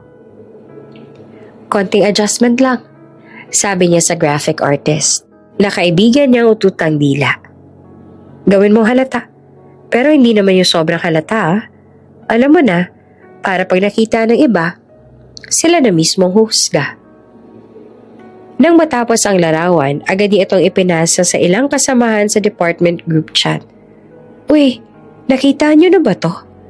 Sabay lagay ng caption na, mukhang may bago ng inspirasyon si Sir Eros ah. Sa loob lang ng isang oras, kumalat na ang larawan sa buong opisina. Sa pantry, sa elevator, sa hallway. Puro bulungan. Si Ma'am Lyra daw yung bagong apple of the eye ni Sir. Ang bilis ha, from secretary to girlfriend. Akala ko ba mabait yung babae? Yun pala marunong ding pumosisyon. Tahimik lamang si Lyra habang naglalakad. Pero ramdam niya ang mga matang nakatingin at mga bibig na pabulong-bulong. Habang nakapila siya sa pantry, narinig niya mismo si Mika, ang dati niyang kaibigan na sumabay sa chismis. Marahil, dala lang ng pressure. Di ko rin alam. Pero kung totoo man, baka si Sir din ang unang lumapit, di ba? Dumiretso na lang si Lyra sa cubicle niya. Pilit pinigilan ng luha. Alam niyang wala siyang ginagawang masama. Alam niyang ang tanging kasalanan niya lang ay ang pagiging mabait kay Mang Leo. At marahil, ang pagiging totoo kay Eros. Pero paano niyang ipapaliwanag kung buong opisina ay naniniwala ng iba? Pagpasok ni Eros mula sa meeting, napansin niyang tila may kakaibang atmosphere sa buong floor. Tahimik pero may bulungan. Sa pagdaan niya, napansin niyang tila iwas sa mga empleyado at may ilan pang nakangiti ng may ibig sabihin. Anong meron? Tanong niya kay Mika na halos malaglag naman ang ballpen sa kaba. Wala po sir. Mabilis itong sagot. Normal day lang po. Umilay naman si Eros. Normal? Parang bakit hindi kayo makatingin ng diretsyo? Nang makabalik siya sa opisina, sinalubong siya ni Lyra. Sir, may kailangan po kayong permahan. Pero bago pa siya makalapit, bumukas ang phone ni Eros at tumambad ang larawan. Nanlaki ang mga mata niya. What the? Bulong niya. Nakita niya agad ang mukha nila sa litrato. Si Lyra nakatawa. Siya naman, nakatingin sa kanya sa parang malambing. Kung hindi mo alam ang totoo, iisipin mo talagang magkasintahan sila. Ipinatong niya ang cellphone sa mesa at tinignan si Lyra ng seryoso. Miss Dizon, pumasok ka muna rito. Tahimik itong sumunod. Habang nakatayo siya sa harap ng mesa ni Eros, ramdam niya ang bigat ng sitwasyon. Alam mo ba to? Tanong ni Eros habang pinapakita ang larawan. Napakurap si Lyra. Sir, hindi po ako may gawa niyan. Wala po akong kopya niyan. Kung hindi totoo, huwag ka na magsalita. Malamig na wika ni Eros. Pero habang tinitingnan niya ang mga mata ni Lyra, tila nagdadalawang isip siya. Hindi ito yung tingin ng taong sinungaling. Sir, nanunumpa po ako. Nanginginig na sabi ni Lyra. Hindi ko po alam kung saan galing yan. Hindi ko po gagawin ang ganyang kabastos na bagay. Alam ko pong boss ko po kayo. Tahimik lamang si Eros. Ilang segundo lang pero parang tumigil ang oras. Nakatingin lang siya kay Lyra. At ang tanging naririnig niya lang ay ang tibok ng puso niya. Mabilis, parang galit. Pero may halong awa. Paglaon ay bumuntong hininga siya. Okay, upo ka muna. Tahimik na naupo naman si Lyra. Sir, kung gusto niyo po, pwede po kayong if-investigate. Buksan niyo po ang phone ko, yung account ko. Wala po kayong makikitang ganyan. Hindi naman makatingin si Eros. Ramdam niya ang sincerity sa boses nito. At sa loob niya, alam niyang wala itong kasalanan. Alam niya hindi itong tipo ng babaeng gagawa ng ganitong iskandalo. Hindi na kailangan. Mahina niyang sabi. Sir? Tanong ni Lyra. Tumingin siya rito. Mas malumanay na. Alam ko namang hindi ikaw may gawa niyan. At hindi kita kailanman pagdududahan. Unti-unti bumalik ang kulay sa mukha ni Lyra. Salamat po, sir. Pero, dagdag ni Eros, gusto ko malaman kung sino may pakana. Kung sino man yon, hindi lang ikaw ang sinira. Pati ako. Tumango si Lyra at halos maiyak. Sir, hindi ko po alam kung sino pero baka may galit po sa akin. O sa atin, napaisip si Eros. Sa loob ng isip niya, iisa lang ang pangalan na biglang lumitaw, Trixie. Paglabas si Lyra, tinawagan agad ni Eros ang IT department. Hanapin ninyo kung saan unang nagmula ang larawan. I-trace ninyo ang source ng file. Gusto ko ng report bago matapos ang araw. Habang pinapatay niya ang tawag, tumitig siya sa bintana. Doon niya nakita si Lyra sa labas. Tahimik lang na nag-aayos ng papeles. Hindi niya mapigilan ang sarili na mapangiti ng bahagya. Hindi kita pababayaang masira ng mga taong inggit. Nasa isip niya. Hindi. Habang ako ang boss mo. At sa unang pagkakataon, hindi lang bilang CEO ang tingin niya sa sarili. Sa loob-loob niya, may mas malalim ng dahilan kung bakit gusto niyang protektahan si Lyra Dizon. Ang sekretaryang unti-unti nang bumago sa kanya.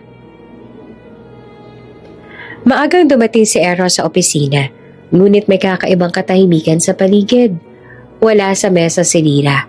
Karaniwan, ito ang unang dumarating lagi. May kape pa at schedule na nakahanda sa mesa niya bago siya pumasok. Pero ngayon, bakante ang mesa. Walang bumabati ng good morning, sir. Napakunot ang noon ni Eros. Nasaan si Miss Dizon? Tanong niya sa mga staff. Nagkatingin na ng mga ito at parang may gustong sabihin pero nag-aalangan. Si Mika, ang isa sa mga close kay Lyra, ang unang nagsalita. Sir, dinala daw po niya sa ospital yung matandang tinutulungan niya. Bigla daw po yatang inatake sa puso kagabi. Sandaling natigilan si Eros. Ano? Oo po, sir. Si Sir Mang Leo po yung tinutulungan niya lagi. Sinugod na po ni Ma'am Lyra sa Eastview Hospital kagabi. Hindi na nga raw po siya pumasok ngayon kasi nagbantay. Napahawak naman si Eros sa sentido. Parang biglang sumikip ang dibdib niya. Hindi niya alam kung bakit ganoon nakalakas ang reaksyon niya. Pero ang tanging nasa isip niya lang ay si Lyra at ang matandang lagi nitong pinapakain. Hindi siya nagdalawang isip. Kinuha niya ang susi ng kotse at lumabas ng building. Pagdating niya sa ospital, agad niya nakita si Lyra sa waiting area. Nakaupo ito at nakasandal sa pader. Maputla, halatang puyat at pagod.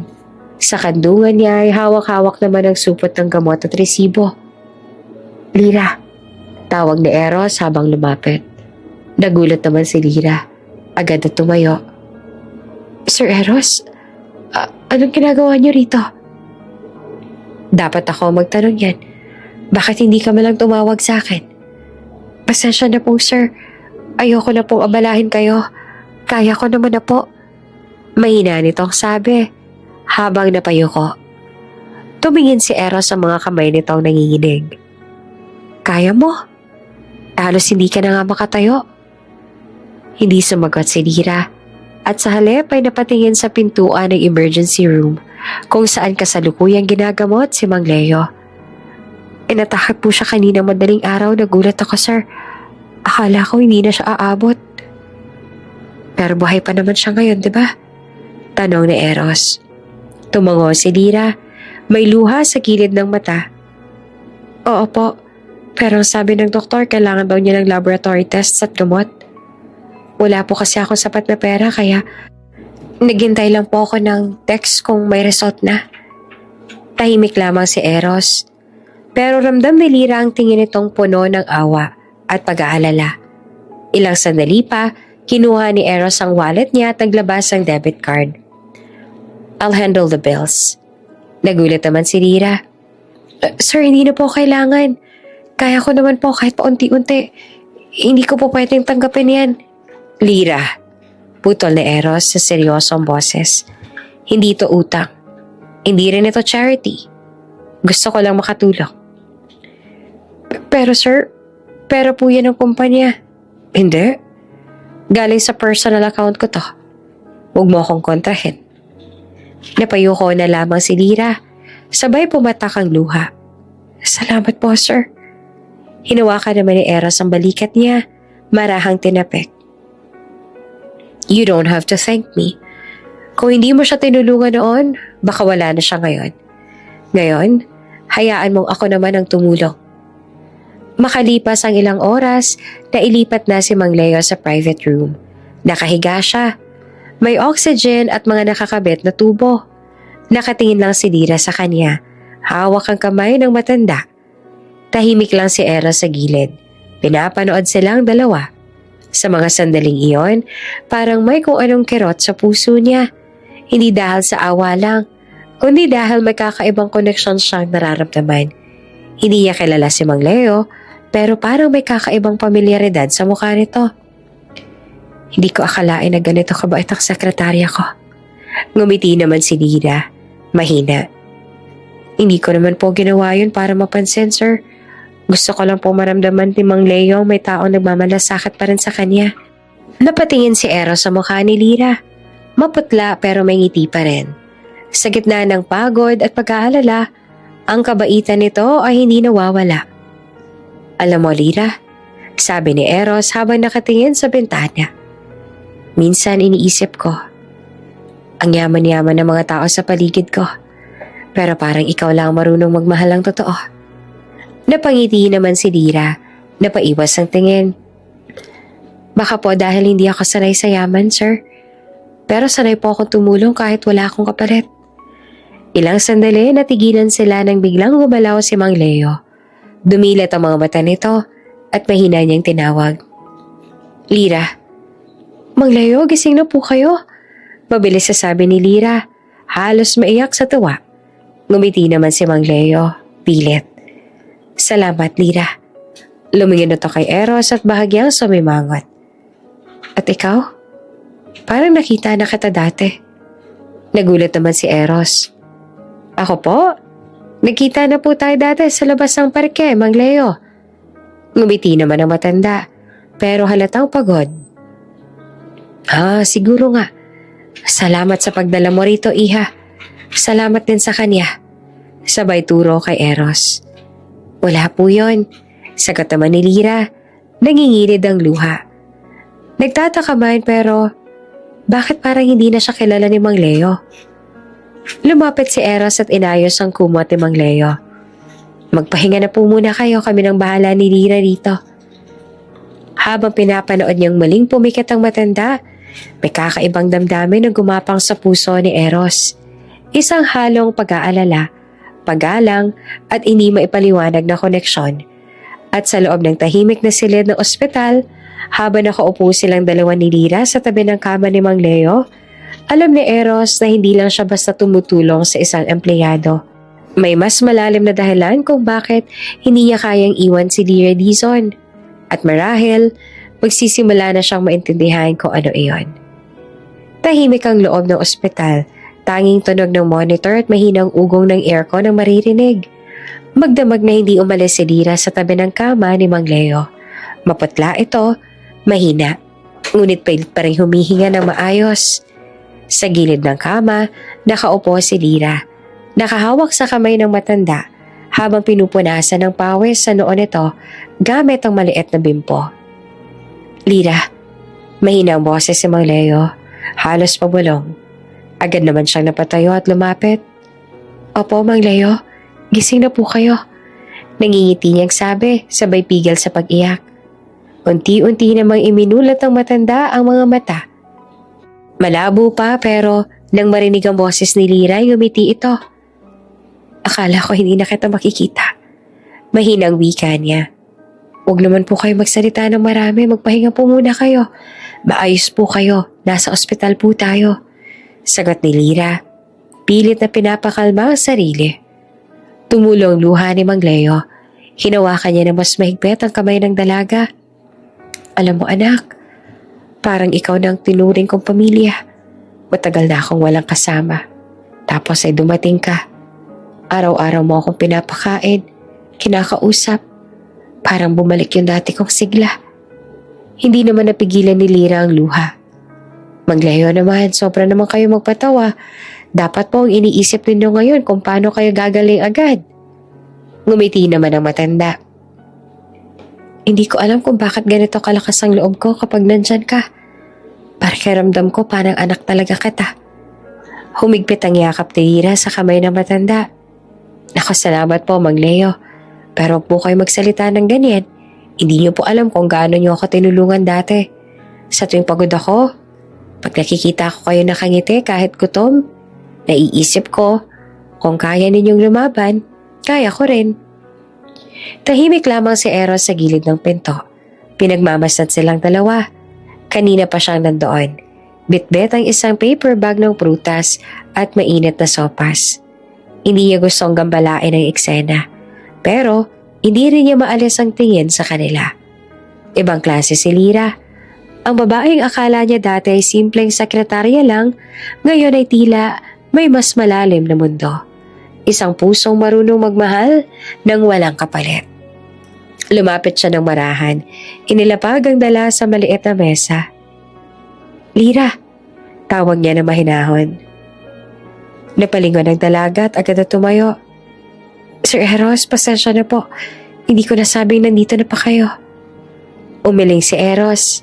Ayos lang, dinalhan ko kayo ng pagkain. Para na din kay Mang Leo. Napangiti naman si Lyra. Salamat po, sir. Hindi niyo na po dapat abalahin ang sarili ninyo. Hindi naman abalang tumulong, sagot ni Eros, habang inilalapit ang silya at umupo sa tapat ng kama. Kamusta po kayo, Mang Leo? Dahan-dahan siyang tinignan ng matanda. Ha, ikaw pala yung mabait na binata na kasama ni Lyra minsan sa parke. Napangiti si Eros. Opo, ako nga po yun. Mabuti pa't gising na kayo. Ay, salamat iho. Alam mo, maswerte si Lyra na may amo siyang kagaya mo. Mahina, ngunit malinaw na sabi ni Mang Leo. Nagkatinginan naman sina Eros at Lyra, parehong napangiti. Pero halatang mahiya at kilig sa pagitan. Maya-maya, maling nagsalita si Mang Leo. Alam mo, iho, kung may anak akong babae, gusto ko sana. Kasing buti ng puso ni Lyra. Napayuko si Lyra. Pilit na pinipigilan ng luha. Si Eros naman, parang may tinamaan sa puso. Hindi niya maipaliwanag pero may koneksyon ng mga salitang iyon sa kanya. Habang lumalalim ang gabi, nagpaalam muna si Eros. Lyra, magpapahinga na rin muna ako. Ako nang bahala bukas sa trabaho mo, ha? Sabihin mo na lang kung may kailangan kayo dito. Salamat po, sir. Mahina niyang tugon. Hindi ko po makakalimutan to. Ngumiti rin si Eros bago tumalikod. Pero bago pa siya makalabas ng pinto, narinig niya ulit ang tinig ni Mang Leo. Salamat, iho. Sana wag mo hayaang mag-isang batang yan. Napakabuti ng puso niya, pero madali ring masaktan. Huminto si Eros saglit. Tumingin sa kanila. Sa sandaling iyon, parang may pangako siyang gustong gawin. Hindi man niya sabihin, pero alam niyang gusto niyang protektahan si Lyra. Hindi bilang amo, kundi bilang isang taong tunay na nagmamalasakit. Nang tuluyan na siyang lumabas ng silid, napahawak siya sa dibdib. May kakaibang init sa puso niya at sa gitna ng katahimikan ng ospital, may boses sa loob niya na bumubulong. Hindi lang awa ang nararamdaman mo, Eros. May kakaibang koneksyon kayong tatlo. Ikaw, si Lyra, at ang matandang to. Para hindi lang pagkakataon ang naglapit sa inyo. Sa loob ng silid, nakatulog na si Mang Leo. Mahigpit pa rin ang hawak kay Lyra. Tahimik ang gabi, ngunit ramdam ni Lyra ang bigat ng sandaling iyon. Ang takot na baka mawala sa kanya ang tanging taong naging pamilya. Sa lungsod, habang pinagmamasdan ng payapang mukha ng matanda, mahinang bulong niya. Kaya ko to, Mang Leo. Laban tayo, ha? At sa labas ng ospital naman si Eros nakatingala sa langit. Tahimik na nagdasal. Sana gumaling na siya. At sana makilala ko pa na mas malalim si Lyra. Sa gabing iyon, sa pagitan ng pag-asa at pangamba, unti-unting nabubuo ang koneksyon ng tatlong taong pinagtagpo ng kabutihan. Maagang dumating si Eros sa ospital kinabukasan, dalang ilang papeles at resibo. Pinagkatiwalaan niya ang accounting team na asikasuhin ang mga bayarin ni Mang Leo, pero gusto niyang personal na siguraduhin na maayos ang lahat. Tahimik ang koridor ng ward habang naglalakad siya papunta sa silid ng matanda. Pagbukas niya ng pinto, nadatnan niya si Lyra na natutulog sa upuan. Nakasandal sa gilid ng kama, hawak pa rin ito ang kamay ni Mang Leo na may mahimbing na natutulog na rin. Napangiti si Eros sa tanawing iyon. May kung anong init sa dibdib niya habang pinagmamasa ng dalawang taong tila matagal nang magkasama. Parang mag-ama. Maingat niyang inilapag ang mga dalang prutas at gamot sa maliit na mesa, tsaka lumapit doon. Doon niya napansin ang relo sa pulso ng matanda. Isang lumang silver wristwatch na agad na kumislap sa ilalim ng ilaw. Napahinto siya. Pamilyar iyon. Masyadong pamilyar. Dati hindi niya napapansin sa matanda kasi laging naka-jacket o di kaya natatakpan. Pero ngayon, bahagya siyang yumuko. Sinilip ng mas maigi. Ang relo ay may maliit na gasgas sa gilid ng salamin at isang ukit na letra na V sa likod ng strap. Eksaktong kapareho ng relong pag-aari ng kanyang ama, si Leonardo Vergara, na nawala 25 taon na ang nakalipas. Hindi. Imposible. Mahina niyang bulong, halos hindi siya makapaniwala. Sinubukan niyang alisin ang kaba sa dibdib. Marami naman sigurong ganitong modelo noon, sabi niya sa isip. Baka kapareho lang ng design, o baka napulot lang. Pero habang tinititigan niya ang relo, parang mas lalo lang lumalakas ang pintig ng puso niya. Hindi niya magpaliwanag kung bakit ganoon. Parang may tinig na bumubulong sa kanya na huwag niya itong baliwalain. Dahan-dahan niyang nilapitan si Lyra. Lyra, tawag niya ng mahina. Nagising ang dalaga at agad na tumayo. Sir Eros, ang aga niyo po. Pasensya na nakatulog ako. Ngumiti lang siya. Okay lang, napuyat ka kagabi. Alam kong pagod ka. Tumingin si Lyra sa matanda. Maayos na po ang lagay niya. Sinabihan ng doktor na stable na daw, pero kailangan pa rin magpahinga. Tumango naman si Eros, ngunit hindi pa rin maalis ang tingin niya sa relo. Hindi niya mapigilang itanong. Lyra, matagal ko nang nakikita na may suot na relo si Mang Leo. Nagulat naman ang dalaga sa tanong, pero hindi rin gumiti. Opo sir, mga 1 taon na siguro niyang suot yan. Simula na makita ko siya sa may parke, bakit po? Umiling si Eros, pilit na tinatago ang tensyon sa mukha. Wala naman, napansin ko lang yung relo niya, parang luma na pero matibay pa rin. Ngumiti si Lyra. Oo nga po, lagi niyang suot yan kahit minsan sira na raw yung strap. Sabi niya mahalaga raw yan sa kanya kasi bigay daw ng isang matalik na kaibigan. Pero hindi niya na matandaan kung sino. Kasi daw matagal na raw yun. Bahagya namang kinabahan si Eros. Kaibigan daw? O baka pamilya? Hindi na siya nagsalita pa. Sa halip, lumapit siya sa kama at marahang pinagmasdan ng mukha ni Mang Leo. May edad na talaga ito. Mga nasa huling bahagi na ng 50 o 60. Payat, sunog sa araw at may mga linya ng pagod sa mukha. Pero sa kabila ng lahat, parang may pamilyar na anyo. May kakaibang pakiramdam siyang matagal niya na itong nakita noon pero hindi niya maalala kung saan. Sir, tawag ni Lira. Okay lang po kayo? Parang natutulala kayo. Nagulat naman si Eros. Oo, pasensya na. Napaisip lang ako. Siguro dahil may kamukha siyang kakilala ko dati. Bakit pa parang ngayon ko lang napansin? Dahil siguro malinis na siya ngayon unlike nung nakita ko siya sa parke na madungis talaga. Ngumiti naman si Lira. Baka nga po. Sabi nga nila may 7 kamukha daw po tayo sa mundo. Tumango lamang si Eros pero hindi siya kumbinsido. Hindi yon simpleng pagkakahawig lang. May kung anong koneksyon at pakiramdam niya, hindi iyon aksidente. Habang pinagmamasdan niya si Mang Leo, biglang gumalaw ang matanda. Bagyang iminulat ang mga mata. Eros, mahina nitong bolong. Napatigil naman si Eros. Po? Ngunit agad din pumikit muli si Mang Leo. Tila na naginip lang.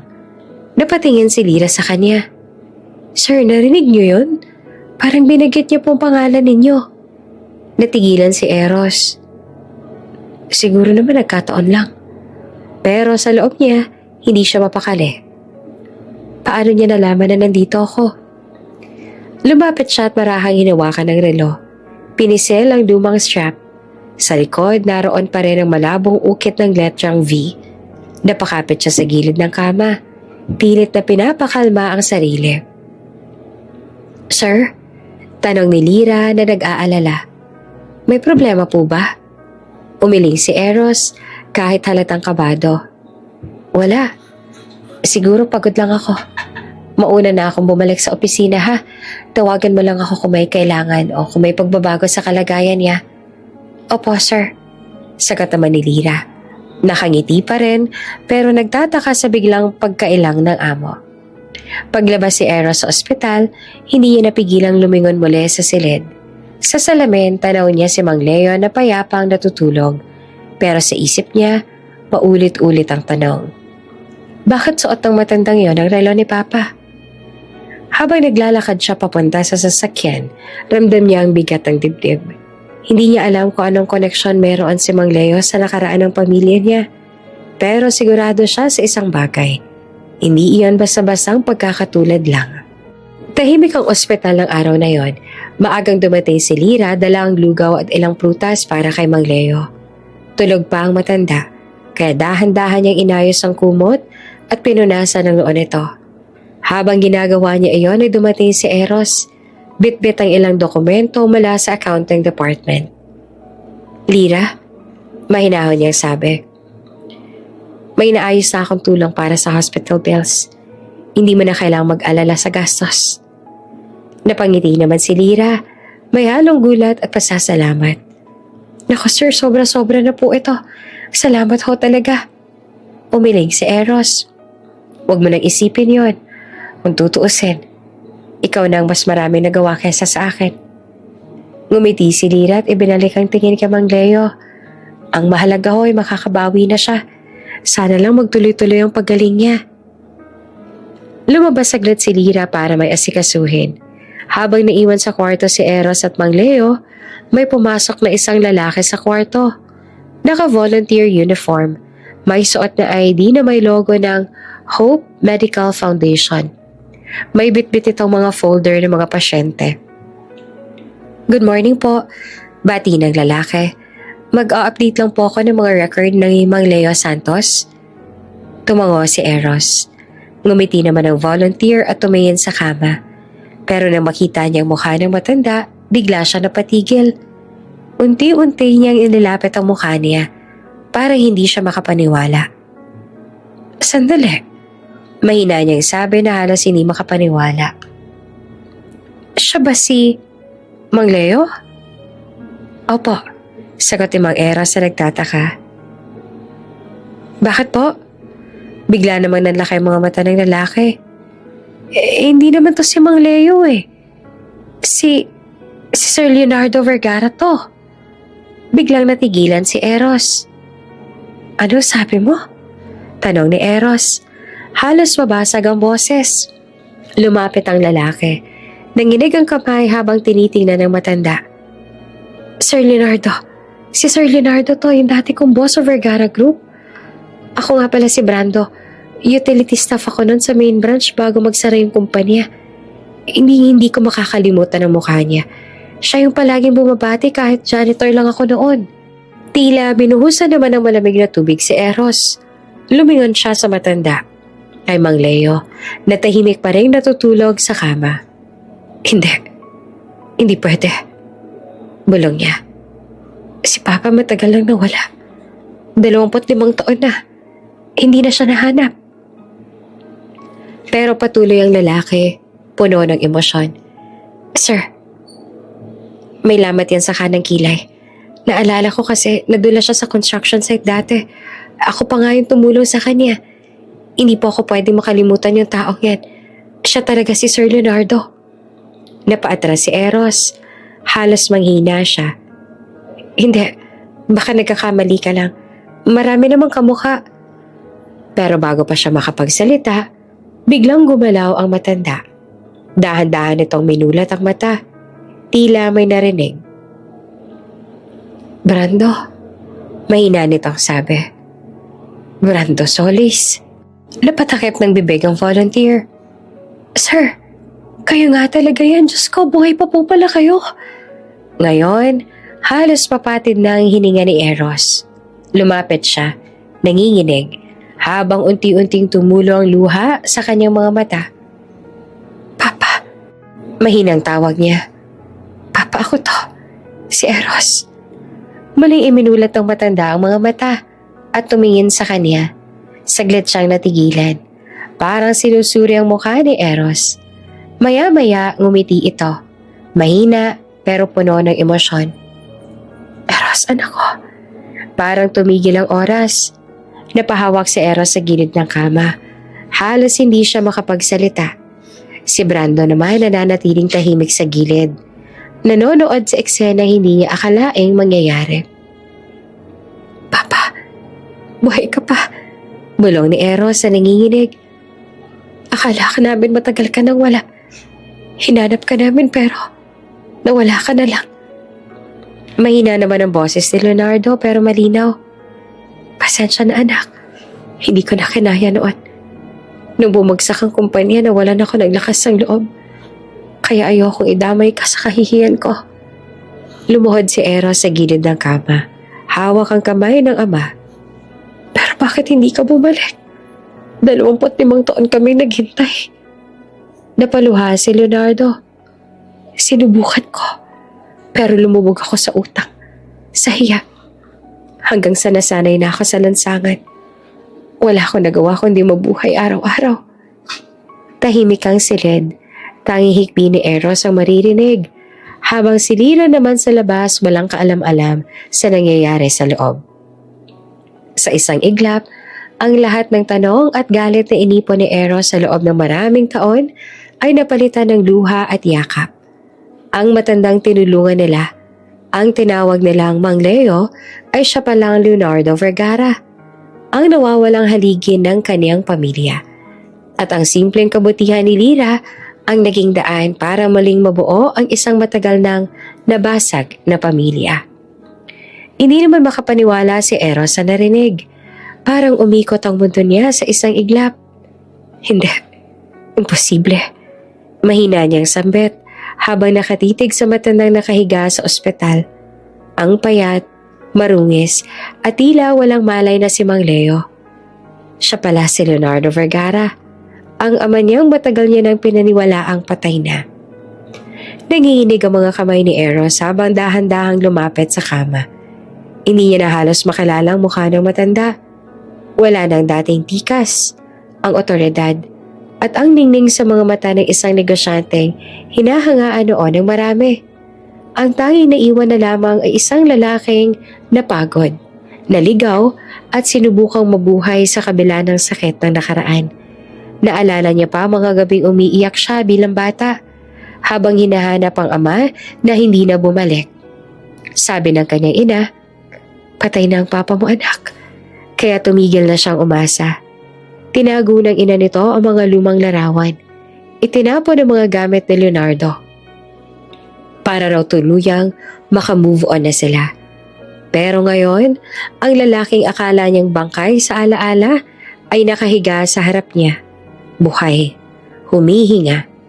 Pumasok si Dira. Hawak ang baso ng tubig. "Sir, okay lang po ba kayo?" Mahina nitong tanong. Hindi na makasagot si Eros. Sa halip ay tumulo na lamang ang luha niya. Marahang bumagsak sa kamay ng ama. "Pa," halos pabulong niyang sabi. Napatigil si Dira sa paglalakad nang marinig ang salitang papa. "Ang totoo, iha. Si Mang Leo raw. Si Leonardo Vergara. Ama ni Sir Eros." Sabi ng volunteer na makapasok si Dira. Parang nabingi naman siya. "Po?" Halos pasigaw niyang sagot. Nalaglag ang hawak niyang folder. Nanginginig ang mga kamay. "Yung matandang tinutulungan ko araw-araw? Tatay ni Sir Eros?" Nakita niyang yakap ni Eros ang matanda. Parehong umiiyak. Napahawak siya sa dibdib. Pinigilan ng luha. Hindi siya makapaniwala. Ang tinulungan niyang palaboy ay ang ama pala ng taong pinakakatatakutan niya at unti-unti niya nang minamahal. Muling dumaloy ang mga luha ni Eros. Lumapit si Dira. Marahang hinaplos ang balikat niya. Tila nagbibigay ng lakas. Napaluhod si Eros sa gilid ng kama. Huminga ng malalim si Leonardo. Nang bumagsak ang negosyo natin, wala na ako mukhang maiharap sa inyo. Akala ko noon mas mabuti kung mawawalan na lang ako. Pero sa kalagitnaan ng lahat, hindi ko na malayang lumubog ako sa dilim. Hindi ko na maalala kung saan ako galing. Napatitig siya sa kisame, tila hinahanap ang mga alaalang matagal nang nabura. Depresyon, anak. At sa pagdaan ng taon, tinamaan ako ng demensya. Hindi ko na matandaan ang sarili ko. Akala ko isa lang akong palaboy na walang silbi. Tahimik ang silid. Narinig lang ang mahinang tunog ng heart monitor at ang paghinga ng tatlo. Si Lira ay pinipigilan ng pag-iyak. "Sir, matagal ko na po siyang tinutulungan, pero hindi ko po alam na kayo palang anak niya. Kaya simula noon tuwing lunch break, dinadalang ko na siya ng pagkain. Para ba may connection kami kahit hindi ko alam kung bakit." Ngumiti si Leonardo at hinaplos sa kamay ni Lira. "Salamat, iha. Kung hindi dahil sa'yo, baka hindi na ako umabot." Lumingon siya kay Eros. "Anak, salamat at andito ka. Pasensya na kung ngayon lang kita muling nakita at naalala." Hindi na nakatiis si Eros. Niyakap niya ang ama ng mahigpit. "Wala na akong galit pa. Ang mahalaga ay buhay ka. At salamat kay Dira. Dahil siyang dahilan kung bakit ko ulit nahanap ang pamilyang matagal kong inakalang na wala na." Sa sandaling iyon, ramdam ni Eros ang kakaibang kapanatagan. Isang pakiramdam na matagal niya nang hinahanap. Sa tabi nila ay nakatingin lang si Lira. May luha sa mata, ngunit may ngiti sa labi. Hindi niya ginusto ang kahit anong kapalit sa kabutihan niya. Pero sa hindi inaasahang pagkakataon, siya ang naging tulay para magtagpo ang mag-amang pinaghiwalay ng panahon. Sa labas ng silid, dumaan ang hapon at lumambot ang sinag ng araw sa bintana. At sa unang pagkakataon, naramdaman ni Eros na ang lahat ng paghihirap, tampo, at galit sa buhay ay nagkaroon ng dahilan upang sa huli, muling mabuo ang kaniyang pamilya. Tahimik ang silid ng ospital. Si Mang Leo nakahiga ng mahimbing, habang si Lina naman ay nakatayo sa tabi, hawak ang kamay niya. Si Eros naman nakatayo sa harap nila, Nakatitig sa dalaga. Ramdam niya ang bigat ng emosyon sa dibdib. Galit sa sarili, lungkot at pasasalamat. Sa dinami-dami ng taong pwedeng tumulong sa kanya, bakit ikaw pa ang unang pinagkakamalang may ibang motibo? Mahinang wika ni Eros, halatang may bahid ng galit sa sariling paghusga. Tumango naman si Lyra, bahagyang nahihiya pero tapat ang tingin. Sir, kasi wala naman po masamang tumulong. Tao rin po siya. Walang dapat ikahiya o ikagalit na tumulong sa kapwa. Natahimik si Eros. Hindi siya makapagsalita. Hindi niya akalaing ang babaeng pinaghinalaan niya noon ay siya palang may pinakamataimtim na puso sa lahat. Bigla niyang naalala ang mga sandali sa parke, ang mga lumang bata at pagkain, ang pag-aalaga ni Lyra sa ama niya. Lahat ng iyon, ginawa niya ng walang kapalit. Huminga si Eros, pilit kinakalma ang sarili. Lyra, hindi ko alam kung paano ko ipapaliwanag ang sarili ko. Pinagkakamali kita noon. Galit, pag-aalinlangan, lahat ng yon, hindi ko dapat ginawa. Napaluha si Lyra, ngunit ngumiti pa rin. Sir, okay lang po yun. Naiintindihan ko naman po. Siguro sanay lang po kayo sa mga tao na may tinatagong agenda kaya nagduda kayo kaagad. Pero ang mahalaga po, nandito po ako ngayon para sa kanya at para po sa inyo. Nakita ni Eros ang kabutihang iyon at unti-unti bumagsak ang lahat ng tensyon sa kanyang dibdib. Ramdam niya ang kahinaan ng sarili pero kasabay nito ang pagmamalaki at pasasalamat. Lyra, salamat. Mahina niyang bulong, halos hindi marinig ng iba. Kung hindi dahil sa'yo, baka hindi ko nakita ang katotohanan. Ang kabutihang iyon, ang ginawa mong walang kapalit. Nakapagligtas ka sa akin at sa kanya. Ngumiti naman si Lyra, nagbuntong hininga.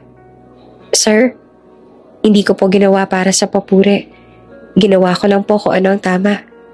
Tumingin si Eros kay Mang Leo. Bata pa ako noon kaya hindi ko alam. Pero ang kabutihan ng isang tao minsan nakakaligtas din talaga sa iba. Napangiti naman si Leonardo. Mahina ngunit puno ng init. Tama ka anak. Hindi lahat ng tulong kailangang ipaliwanag o katimpalaan. Ang mahalaga may puso ka nagmamalasakit. Dahan-dahang lumapit si Eros kay Lyra. Hinawakan ng kanyang kamay. Lyra, sa sarili ko nagkamali ako. Pero ngayon natutunan ko, ang tunay na halaga ng kabutihan nakikita sa mga simpleng bagay. Napangiti si Lyra, umiiyak ng tahimik. Salamat po sir.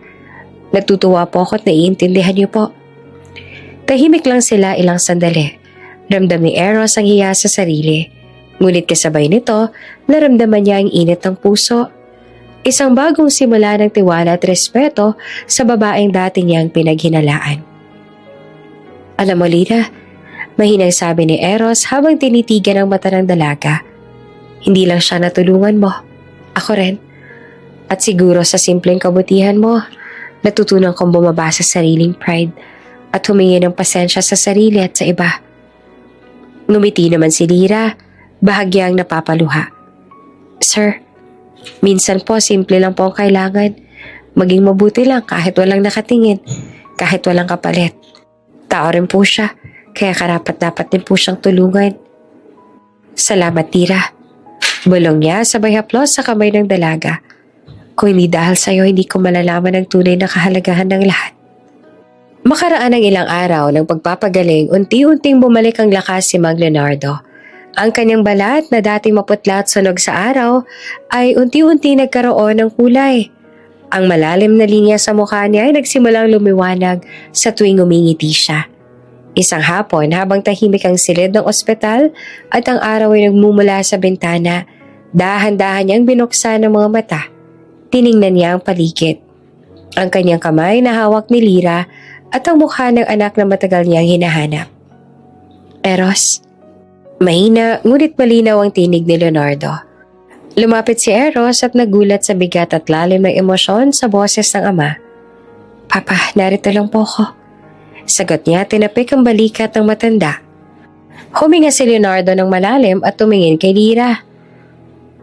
Kung hindi dahil sa sekretarya mong ito, anak, baka matagal na akong wala. Sa mga taon kong palaboy, gutom, pagod at stress, marami na ako nakalimutang nangyari. Minsan nga pati kahapon, hindi ko na maalala. Pero natutuwa ako dahil nakilala ko si Lyra. Siyang nagbigay sa akin ng pagkain, ng pag-asa, at ng pagmamalasakit. Napatingin naman si Eros kay Lyra na nakangiti, nanginginig at halatang hindi inaasahan ng mga salita ng ama. Ramdam niya ang init ng kabutihang ipinakita ng sekretarya, hindi lang dahil sa kapalit kundi dahil sa tunay na malasakit. Papa, hindi ko alam kung paano ko ipapakita ang pasasalamat ko sa iyo at kay Lyra. Salamat sa iyo, anak. Salamat sa pagpigil sa sarili at sa pagbibigay respeto sa kanyang ginawa. Lyra, anak, salamat din sa kabutihang ipinakita mo. Kung wala ka, hindi ko mararanasan ang init ng pamilya at pagmamahal na matagal kong hinahanap.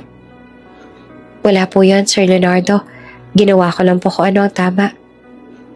Alam ko, Iha, at iyon ang dahilan kung bakit ako narito ngayon. Salamat sa iyo at salamat sa anak ko. Wala po yun, sir. Basta natutuwa po ako na nakatulong ako. Sa tabi ni Leonardo ay nakangiti rin at parahang pinisil ang kamay ng anak. Anak, at ikaw, Lyra, ngayon nabuo ulit ang pamilya ko. At ang puso ko ay muling magkakaroon ng dahilan para umasa at pagmahal. Makaraan ng ilang linggo, unti-unting bumalik sa normal ang buhay sa Vergara Group. Ngunit hindi niya na ito kasing seryoso o malamig tulad ng dati. Ang pinakamalaking pagbabago, si Lyra Dizon, ang probinsyanang sekretarya, ay opisyal nang tinanggap bilang espesyal na bahagi ng pamilya ni Eros at ni Leonardo. Isang umaga sa opisina, nakita ni Eros si Lyra na naglalagay ng bagong schedule para sa Project Mang Leo. Isang programang inilunsad nila para matulungan ang mga homeless at matandang lansangan. Dito, ang bawat empleyado ay nag-donate ng pagkain, damit at oras para bumuo ng mas maayos na pamumuhay para sa matatanda. Lumapit si Eros sa tabi ni Lyra, ngumiti at sinabing, Lyra, ang galing mo talaga. Hindi lang sa trabaho kundi sa puso. Salamat ha sa lahat ng ginawa mo. Sir, ginagawa ko lang po ang tama. Basta po matulungan ng iba, masaya na po ako. Sa kabilang bahagi naman ng opisina, nag-uusap ang ilang empleyado tungkol kay Trixie. Ang dating PR na puno ng inggit at paninira ay nalantad na sa kasinungalingan nito. Ang pekeng larawan na ipinakalat niya laban kay Lyra ay nadiskubre. At dahil sa bigat ng kaso, tinanggal siya sa trabaho. Maraming empleyadong huminga ng ginhawa. Ang katarungan ay nagtagumpay at ang kabutihan naman ni Lyra ang nanaig. Ngunit higit pa sa hustisya, ramdam sa bawat sulok ng opisina ang pagbabago. Ang dating malamig na CEO na si Eros ay mas nakangiti at mas malapit pa sa mga empleyado. Ramdam ng lahat na may inspirasyon sa paligid. Sa tanghalian, dinala ni Lyra si Eros sa rooftop ng opisina. May mga pagkain, mga regalo para sa mga matatanda, at mga liham mula sa ilang empleyado na nag-volunteer sa Project Mang Leo. Sir, tingnan po ninyo. Unti-unti na pong lumalaki ang project natin. Sabi niya na puno ng kagalakan. Napatingin naman si Eros sa tanawin. Lyra, ang dami na nating natulungan. At dahil sa'yo nagsimula ang lahat. Lyra, anak, hindi mo lang napaligaya ang anak ko kundi pati ako. Sa project na to mararamdaman ng maraming pagmamalasakit at kabutihan ng puso mo. Sa hapon dumating ang ilan pang empleyado upang tulungan si Lyra sa proyekto. May mga dumating na volunteers mula sa labas, pati mga kaibigan ni Eros at Leonardo. Ang silid na dati punong-puno ng trabaho at stress ay napuno ng tawanan, kwentuhan at saya. Hindi naglaon, naging malinaw kay Eros na ang pamilya niya ay hindi lang binubuo ng dugo, kundi ng mga taong may puso at malasakit. At si Lyra ay isa sa pinakamahalagang miyembro nito. Hindi lamang siya sekretarya, siya ay naging inspirasyon, tulay ng kabutihan, at simbolo ng bagong simula para sa kanilang pamilya. Naglakad silang tatlo papunta sa isang payak na bench sa gilid ng parke. Umupo sila na magkatabi. Lyra, wika ni Eros. Hindi lang ikaw ang naging inspirasyon sa akin, kundi sa buong kumpanya. Ang kabutihan mo ay nagbukas sa mga mata namin, lalo na ng mga bagay na hindi mahalaga, mga kayamanan, posesyon o inggit. Ang mahalaga ay ang puso, at dahil doon nabuong muli ang pamilya namin. Salamat din po, Sir Leonardo, sa pagkakataong nakilala ko po kayo at tulungan. Hindi ko po ginawa para sa kapalit pero masaya po ako na naging bahagi ako ng kwento ninyo. Tumango naman si Leonardo.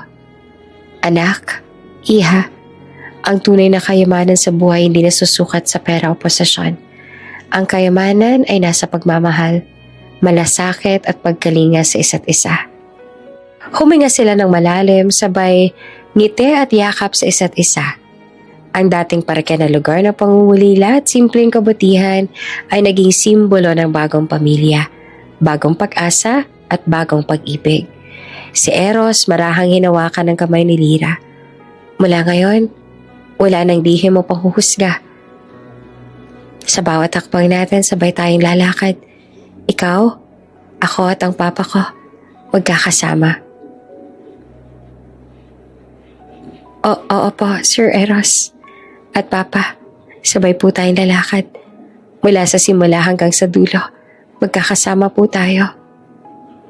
At sa ilalim ng paglubog ng araw, ramdam nila na ito na ang simula ng bagong kwento. Isang kwento ng pag-ibig, pagkalinga at pamilya na nagsimula sa simpleng kabutihan ng isang puso. Bago ka pa lang sa channel neto, ibang kwento ni Ate Jane, istorya mo, ikwento ko. Huwag kalimutang pindutin ang notification bell at subscribe button.